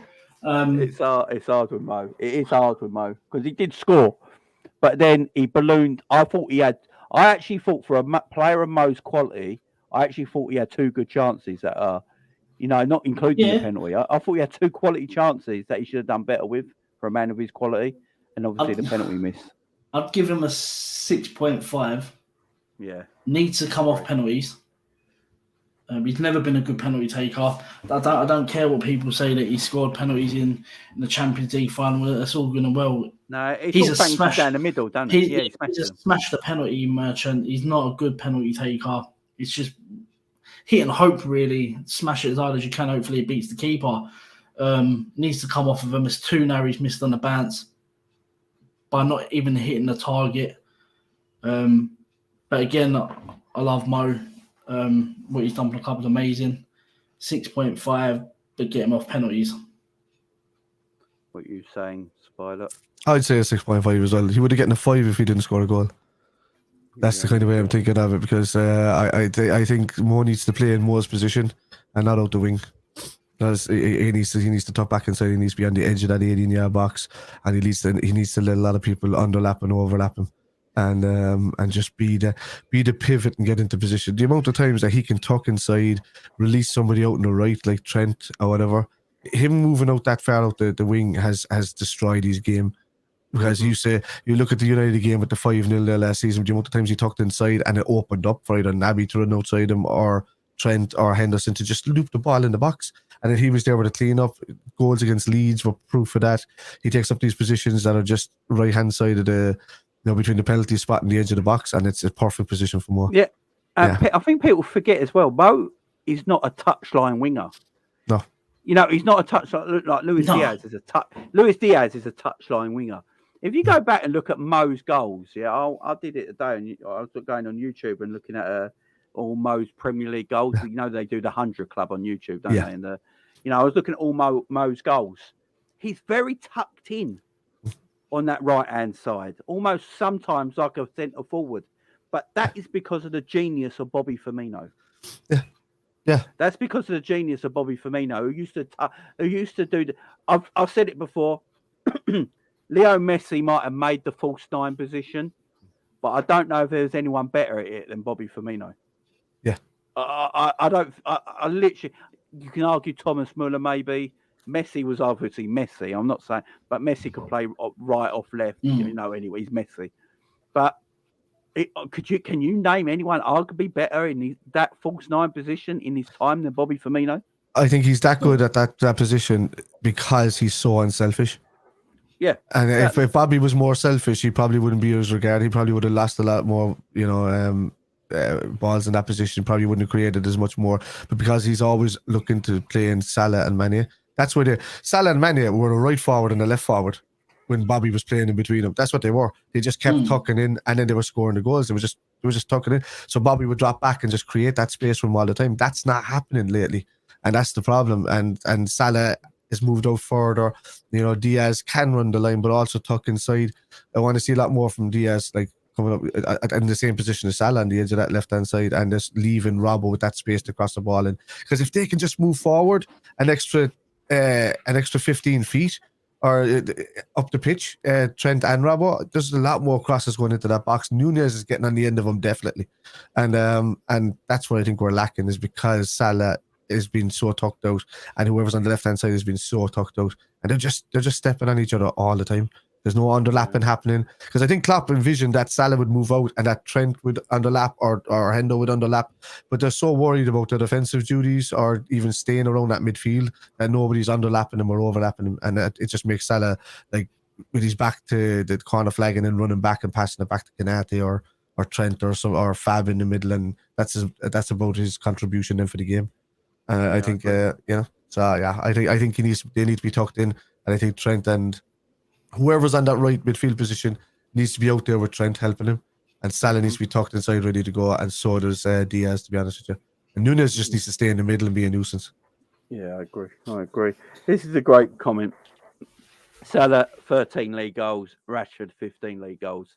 And if you again, this is why I say Liverpool ain't the media darlings, because if you listen to the media, Rashford is having a Messi-esque season, and he's up there with Mbappe as a footballer, and Salah's in the dumps. And what do you do with Mo? And he's 2 league goals behind. So yeah, life comes at you, man. And look, the people will say go with eye test over stats.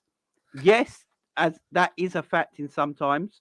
Like stats wise, Lampard has better stats than Zidane, right? With assists and goals, yeah. Who are you picking as your main midfielder out of the two? You know, you're picking Zidane, ain't you? But with forwards, way games are played now, as I keep saying, there isn't many world-class number 9s in the world. There just isn't. A lot of players want to be like them free-flowing attackers now, where they're wide attackers or they're like false 9s or stuff like that. And when you go like with Rashford and Salah and stuff like that, and Rashford's apparently having the season of his life, and he's up there with Mbappe, but Mo's got more GA in him this season in total competitions. I think you do have to sometimes go with stats for forwards. You know, what's the point of a forward if they got terrible stats? Being a forward is about stats. You know, it is more about stats. So, yeah, I just... Didn't Bruno say that for United recently? Oh, people keep going on about stats and stats and stats. But Bruno, that's the aim of the game. Like the entirety of modern football is based on statistics and tactical awareness and analysis.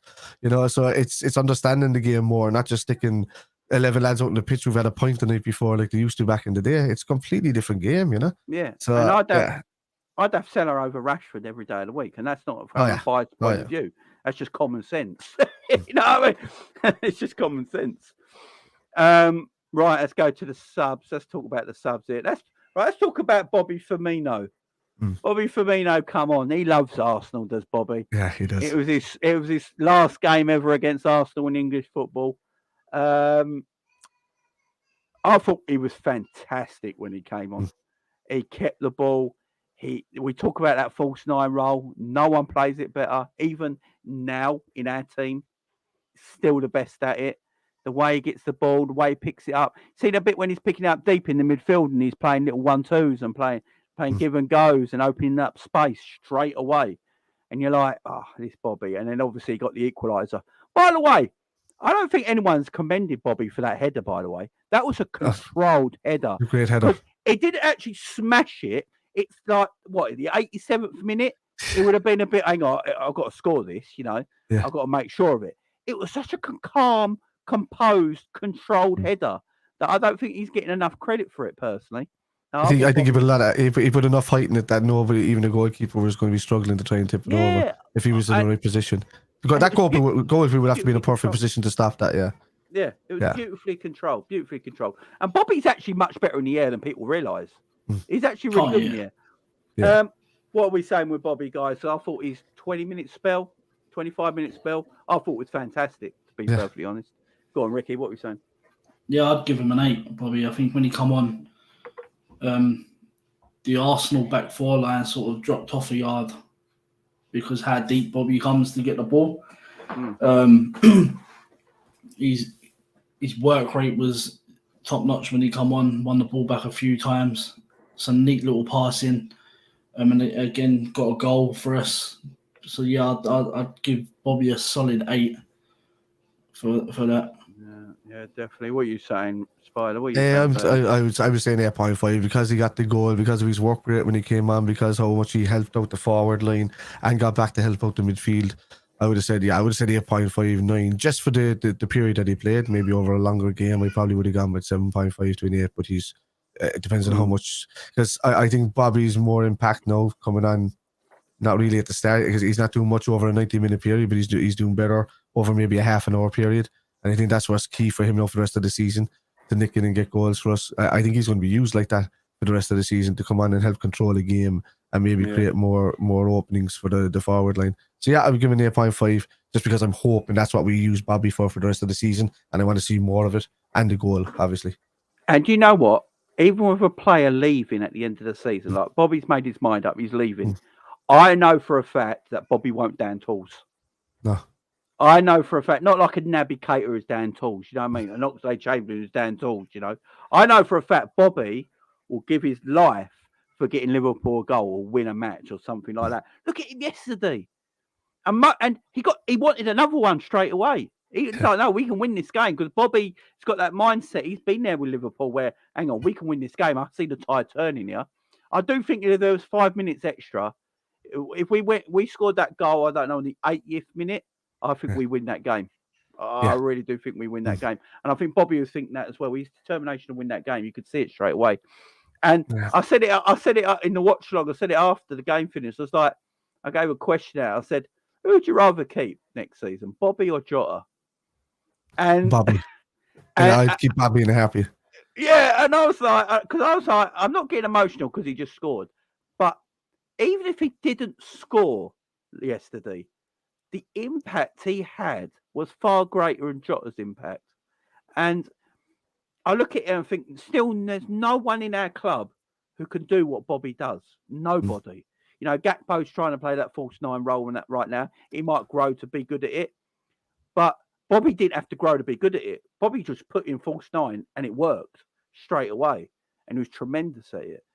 And I just don't think Bobby hasn't signed for anybody else at the end of the season. No. He hasn't come out and said it. And for me, if we are thinking about getting rid of Jota, why not offer Bobby another 2-year contract? Because for him to rotate with Nunes, I would take it. He came out yesterday, didn't he, Bobby, and said no, it's definitely going end of the season. Yeah. I think everybody's really good at him going, man. Every single person has to be good at him going. To be fair to him, though, like obviously he's not the Bobby of old. He knows when to call it a day at Liverpool and not just get the money and just completely fall off a cliff. Like he knows when it's time to go. He obviously wants to play more football, but he's started to pick up little injuries, and I think the Premier League's a bit too demanding for him now. So at least he knows it's the right time. And listen, he walks into any club in Europe. Gary Neville said it yesterday. Whoever gets Bobby Firmino is getting a world-class player for free. Well, it's like he said, Bobby walks into any top 16. Yeah. Because he is a quality player. There's nothing like him in this league. Like not even just Liverpool. There's nothing quite like him in this league. He's a tremendous player. You know, rival fans used to take the mick out of him that he don't score enough goals. But now you're seeing a lot of teams trying to get a player like Bobby Firmino in their side now.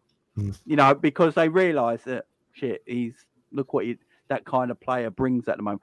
Look at around Europe and all that. As I keep saying, there's not really 20 years ago. How many top class number 9s were there in world football compared to now? Lots.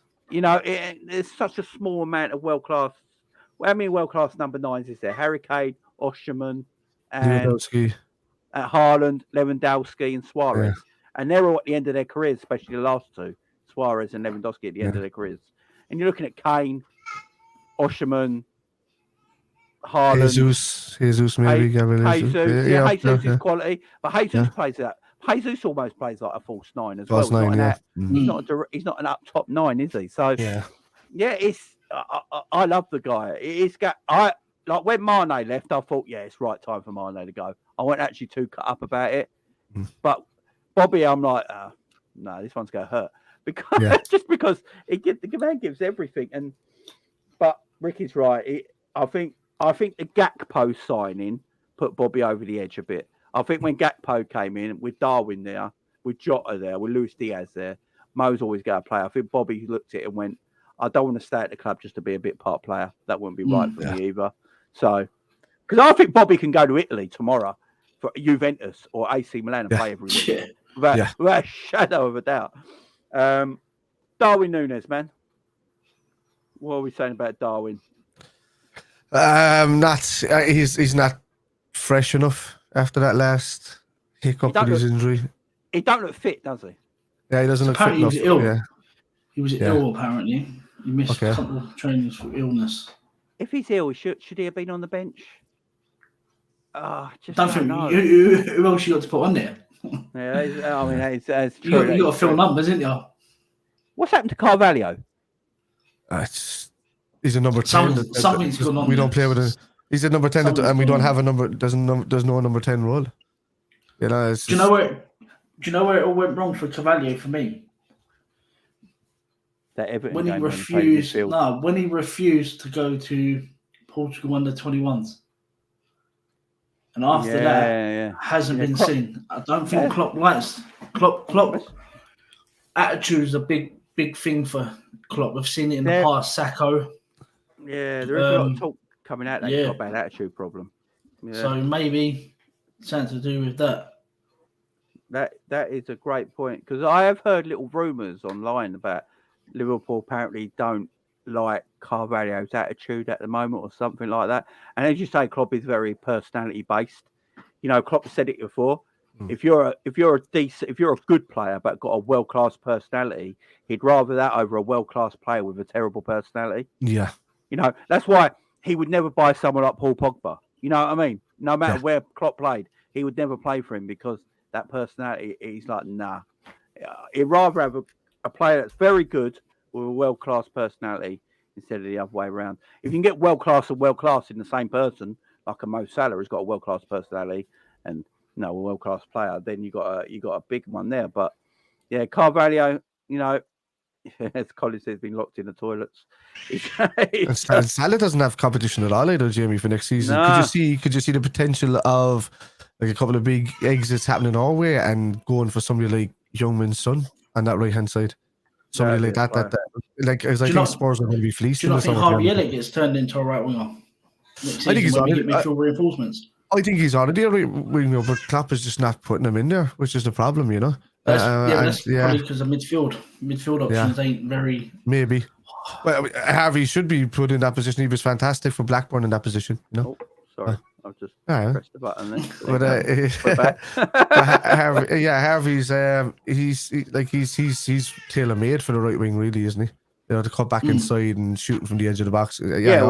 Obvious, but he's just not being used there. If you look at all Harvey's assists and goals for Liverpool this season, they come in advanced areas, don't they?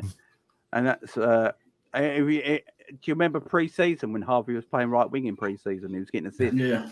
You know, that's Harvey's natural game. You know, that's where he naturally plays. Look, I think people might laugh at this, but I think Tyler Morton will be in the Liverpool squad next season. Yeah, I think so. Yeah, he's good. Yeah, he's homegrown. Yeah, he's homegrown. I think he's 20. He's over the age of 21 now. Is he over 21? Tyler Morton? I'm not sure, but he's played every single game for Blackburn this year, and the same thing happened to Harvey Elliott. He went on loan to Blackburn, came back, played every game for Liverpool. I think that this club only usually sends players out on loan when they think they got a future. You know, like a Harvey Elliott, like a Tyler Morton. I literally look at them and think, yeah, there's something about Tyler Morton that Klopp liked, because Tyler Morton got into the Liverpool team before it was popular too, and Klopp kept picking him in squads and all that. So there must be something there straight away that Klopp actually likes, but he just needed him to play big man football basically, and just grow up a bit and stuff like that. So I wouldn't be shocked if he's in the squad. Don't mean he'll play every single week or anything like that, but I think he'd just be a good option off the bench maybe. I think with Ben Doak as well. I wouldn't be surprised if Ben Doak goes on loan next season somewhere. I think once Harvey bulks out a bit, I think once, because he's coming to the age now where he's going to start putting on some muscle, really, isn't he? He's going to start retaining some fats and some muscle weight and stuff. And I think once he starts doing that, you're going to see a stronger, different player, and probably a potential replacement for Salah going forward. And I think Harvey Elliott's a massive Liverpool fan himself, so I think he'll be patient and hang around for that, unless he's completely ousted out of the squad. That's the only way I can see him being unhappy and making the decision to go anywhere else. But yeah, I think put a bit of muscle on him and you'll have. Trent is, he's been a stronger player since he put a bit of muscle on him. It's just a pity that he's not been played in his right position. Yeah, exactly. I agree. And the last player, Thiago. What are we saying about Thiago? Who's his class? Yeah. In the 20 minutes he was on, he was our best midfielder by quite a way. Yeah. Gave me a heart attack though when he lost the ball in the box there at one point. Yeah. Just at the end of it, I was like, oh no. Yeah. Thiago can have moments of madness. I will say this. I think Thiago's sometimes a bit too clever for his own good, maybe sometimes. And he's trying something that hasn't worked. I think in Spain and Germany, you can get away with that sometimes. But the pace of the English game, you can't get away with the moments of madness and it catches up with you. But what I say about Thiago, when he came on, I don't know about you guys, but I thought he was our best defender when he came on as well. Yeah, he covered in that midfield. His interception game was very good, and I think he helped out Konate a lot doing it as well, because Konate was doing it the entire game. Like he was running into everybody else's positions and covering them, and I think Thiago came in and eased it off of him, and that's where I think like we even, we got stronger near the end of the game again. I thought we were going to win it, like 2 chances near the end of the game, and even Konate, that miss in front of goal, he didn't know what to do. He was pretty much doing a weird limbo dance. He sort of went, he just tried to split him with his nuts, didn't he? He tried like one of these 1980s kind of like, almost robot movements. I don't know what he was doing. Yeah. That would have been a Darwin assist as well, by the way. Yeah. But Thiago is 7. We're going 7 to Thiago. I give him an 8. He was better than that, I think. Yeah, in that position, I would. Yeah. I think some people deserve the 8 and some people were just average throughout the whole game, and then some people just were poor. But then, Trent completely turned that around the second half. It was a result at the end, wrapping all this up now, guys. It was a result at the end that I said it in my watch log at the beginning. Even if we lost today, if I see a performance and some heart and some desire, I'm all right with it because where we are. I'm proper happy after that game. We should have won the game if we were more clinical at the end of the day. I think our XG was something like 4.3 to Arsenal's 1 point something. Should have scored 5 goals. The one thing I haven't brought up is Henderson's shot over the crossbar in the box. Yeah. When the goalkeeper was on the floor. I was like, that was a terrible connection. If that's Trent in that position, he's hammering it into the back. That's in the back. That's just going in the corners. That's a goal. That's it. Like them sort of things, I look at it and go after the game, because I've watched the game back, I was like, how have we not won this game? Like the first 30 minutes, I was like, how have we not lost this game? Arsenal should have put us to bed. And then as soon as Trent and Xhaka had their moment, from about 35 minutes on till the end of the game, Liverpool were far the better team. I think Arsenal had 2 chances with Martinelli going through and the save from. We controlled the game. We were pushing up. We were pressing. I was like, Jesus Christ, this is the old Liverpool. I'm seeing pressing now. We're winning the ball back in transition. We're getting in dangerous areas. Because I watched the Football Terrace back yesterday and all that. And look, big up the Terry and all that. They do great stuff over there. But my whole problem with banter football is when people talk bullshit. Yeah. And Arsenal fans were saying, it's all set pieces from Liverpool. It's the only way they were going to score. It's like, what are you chatting about? Smashed you about the park in that last hour. Yeah, from 35 minutes onwards, we won every second ball. Everything was intercepted. Everything was, I'm hoping now we turned the corner a little bit. Let's finish the season. I know Ricky don't want Europe, but let's finish the season off well. Let's finish 5th.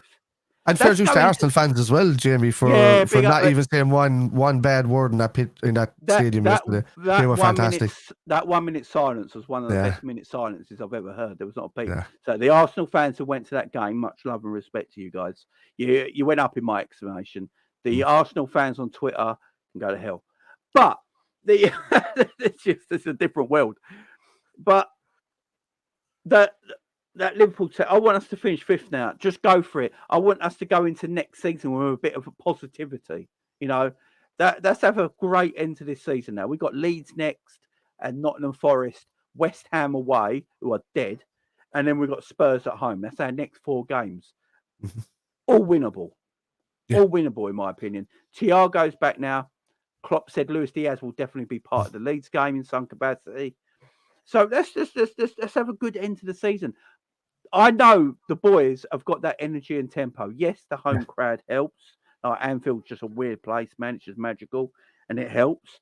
But it still showed that the players have still got it in them to have that fight and that desire. And let's see the fight and desire against Leeds. Let's not go backwards against Leeds. Let's keep that fire and desire and just keep going. If we get 5th in Europa League football at the end of the season, so be it. Just play the B team in Europa League. Don't play any A team players whatsoever in Europa League. Just mix it up a little bit. Play the League Cup team, the FA Cup team in the Europa League. Concentrate everything on the Premier League for the following season. Go in there with a bit of positivity. Hopefully, fingers crossed, we have a decent transfer this summer and we change things up next season. That's what I reckon. That's what I'm hoping for anyway. But yeah, guys, that'll be it from us today. Big up to everyone joining us. Thank you very much, especially on Bank Holiday Monday. I know. Big up to everyone. Thank you very much. And guys, I'm back tomorrow. I've got a new show tomorrow looking at Trent's position. We're going to be talking about Trent Alexander-Arnold tomorrow. And I've got a few things to do on that video. Ricky, what you got coming up for the people? I think we'll do another round of a quiz on Thursday. That new series we've started doing, and then we're doing our Leeds preview for the away game at the weekend. I believe we might do that Friday or Saturday. So, yeah, 1892 Reds TV. Come give us a like and subscribe over there if you want. But yeah, thanks for having me on. Appreciate it as always, Jamie. You know that. Always welcome, mate. Always welcome. So, guys, make sure you go and subscribe to Ricky and Luke at 1892 Reds TV, guys. Just go and subscribe to every Liverpool channel in this community, guys. We're all in this together at the end of the day. One big fan base. We're all in there. Spider, what you got coming, man? Well, with the obviously myself and Jack are starting a channel at the moment. We're just waiting on graphics and stuff to finish. It's called the Kitman. Ooh, And so we're going to be doing, but that's an all Premier League kind of show, so from fans all around. We're also similar kind of, it's not really a quiz, but we're going to be doing fan channel showdowns, which is going to be bringing on people from different fan channels and having rapid fire quizzes with both people on camera answering straight away, that kind of stuff. Just having a laugh, really. And we're going to get it's all on all topics: football, music, film, TV. The whole lot, so it's just going to be good crack. That's little shows coming up, and a few comic shows as well with myself and Kev involved in that as well. So it should be all good. And then my usual watch alongs on Spider LFC. There you go, guys. Spider LFC. Go and subscribe to Spider LFC right now, guys. And the 1892 Reds TV. Right, guys. Big up to everyone. That's for me. Done for the evening. I'll be back tomorrow at 12:30 in your lunch hour. Enjoy the rest of your night, guys. Bye-bye for now. See you later.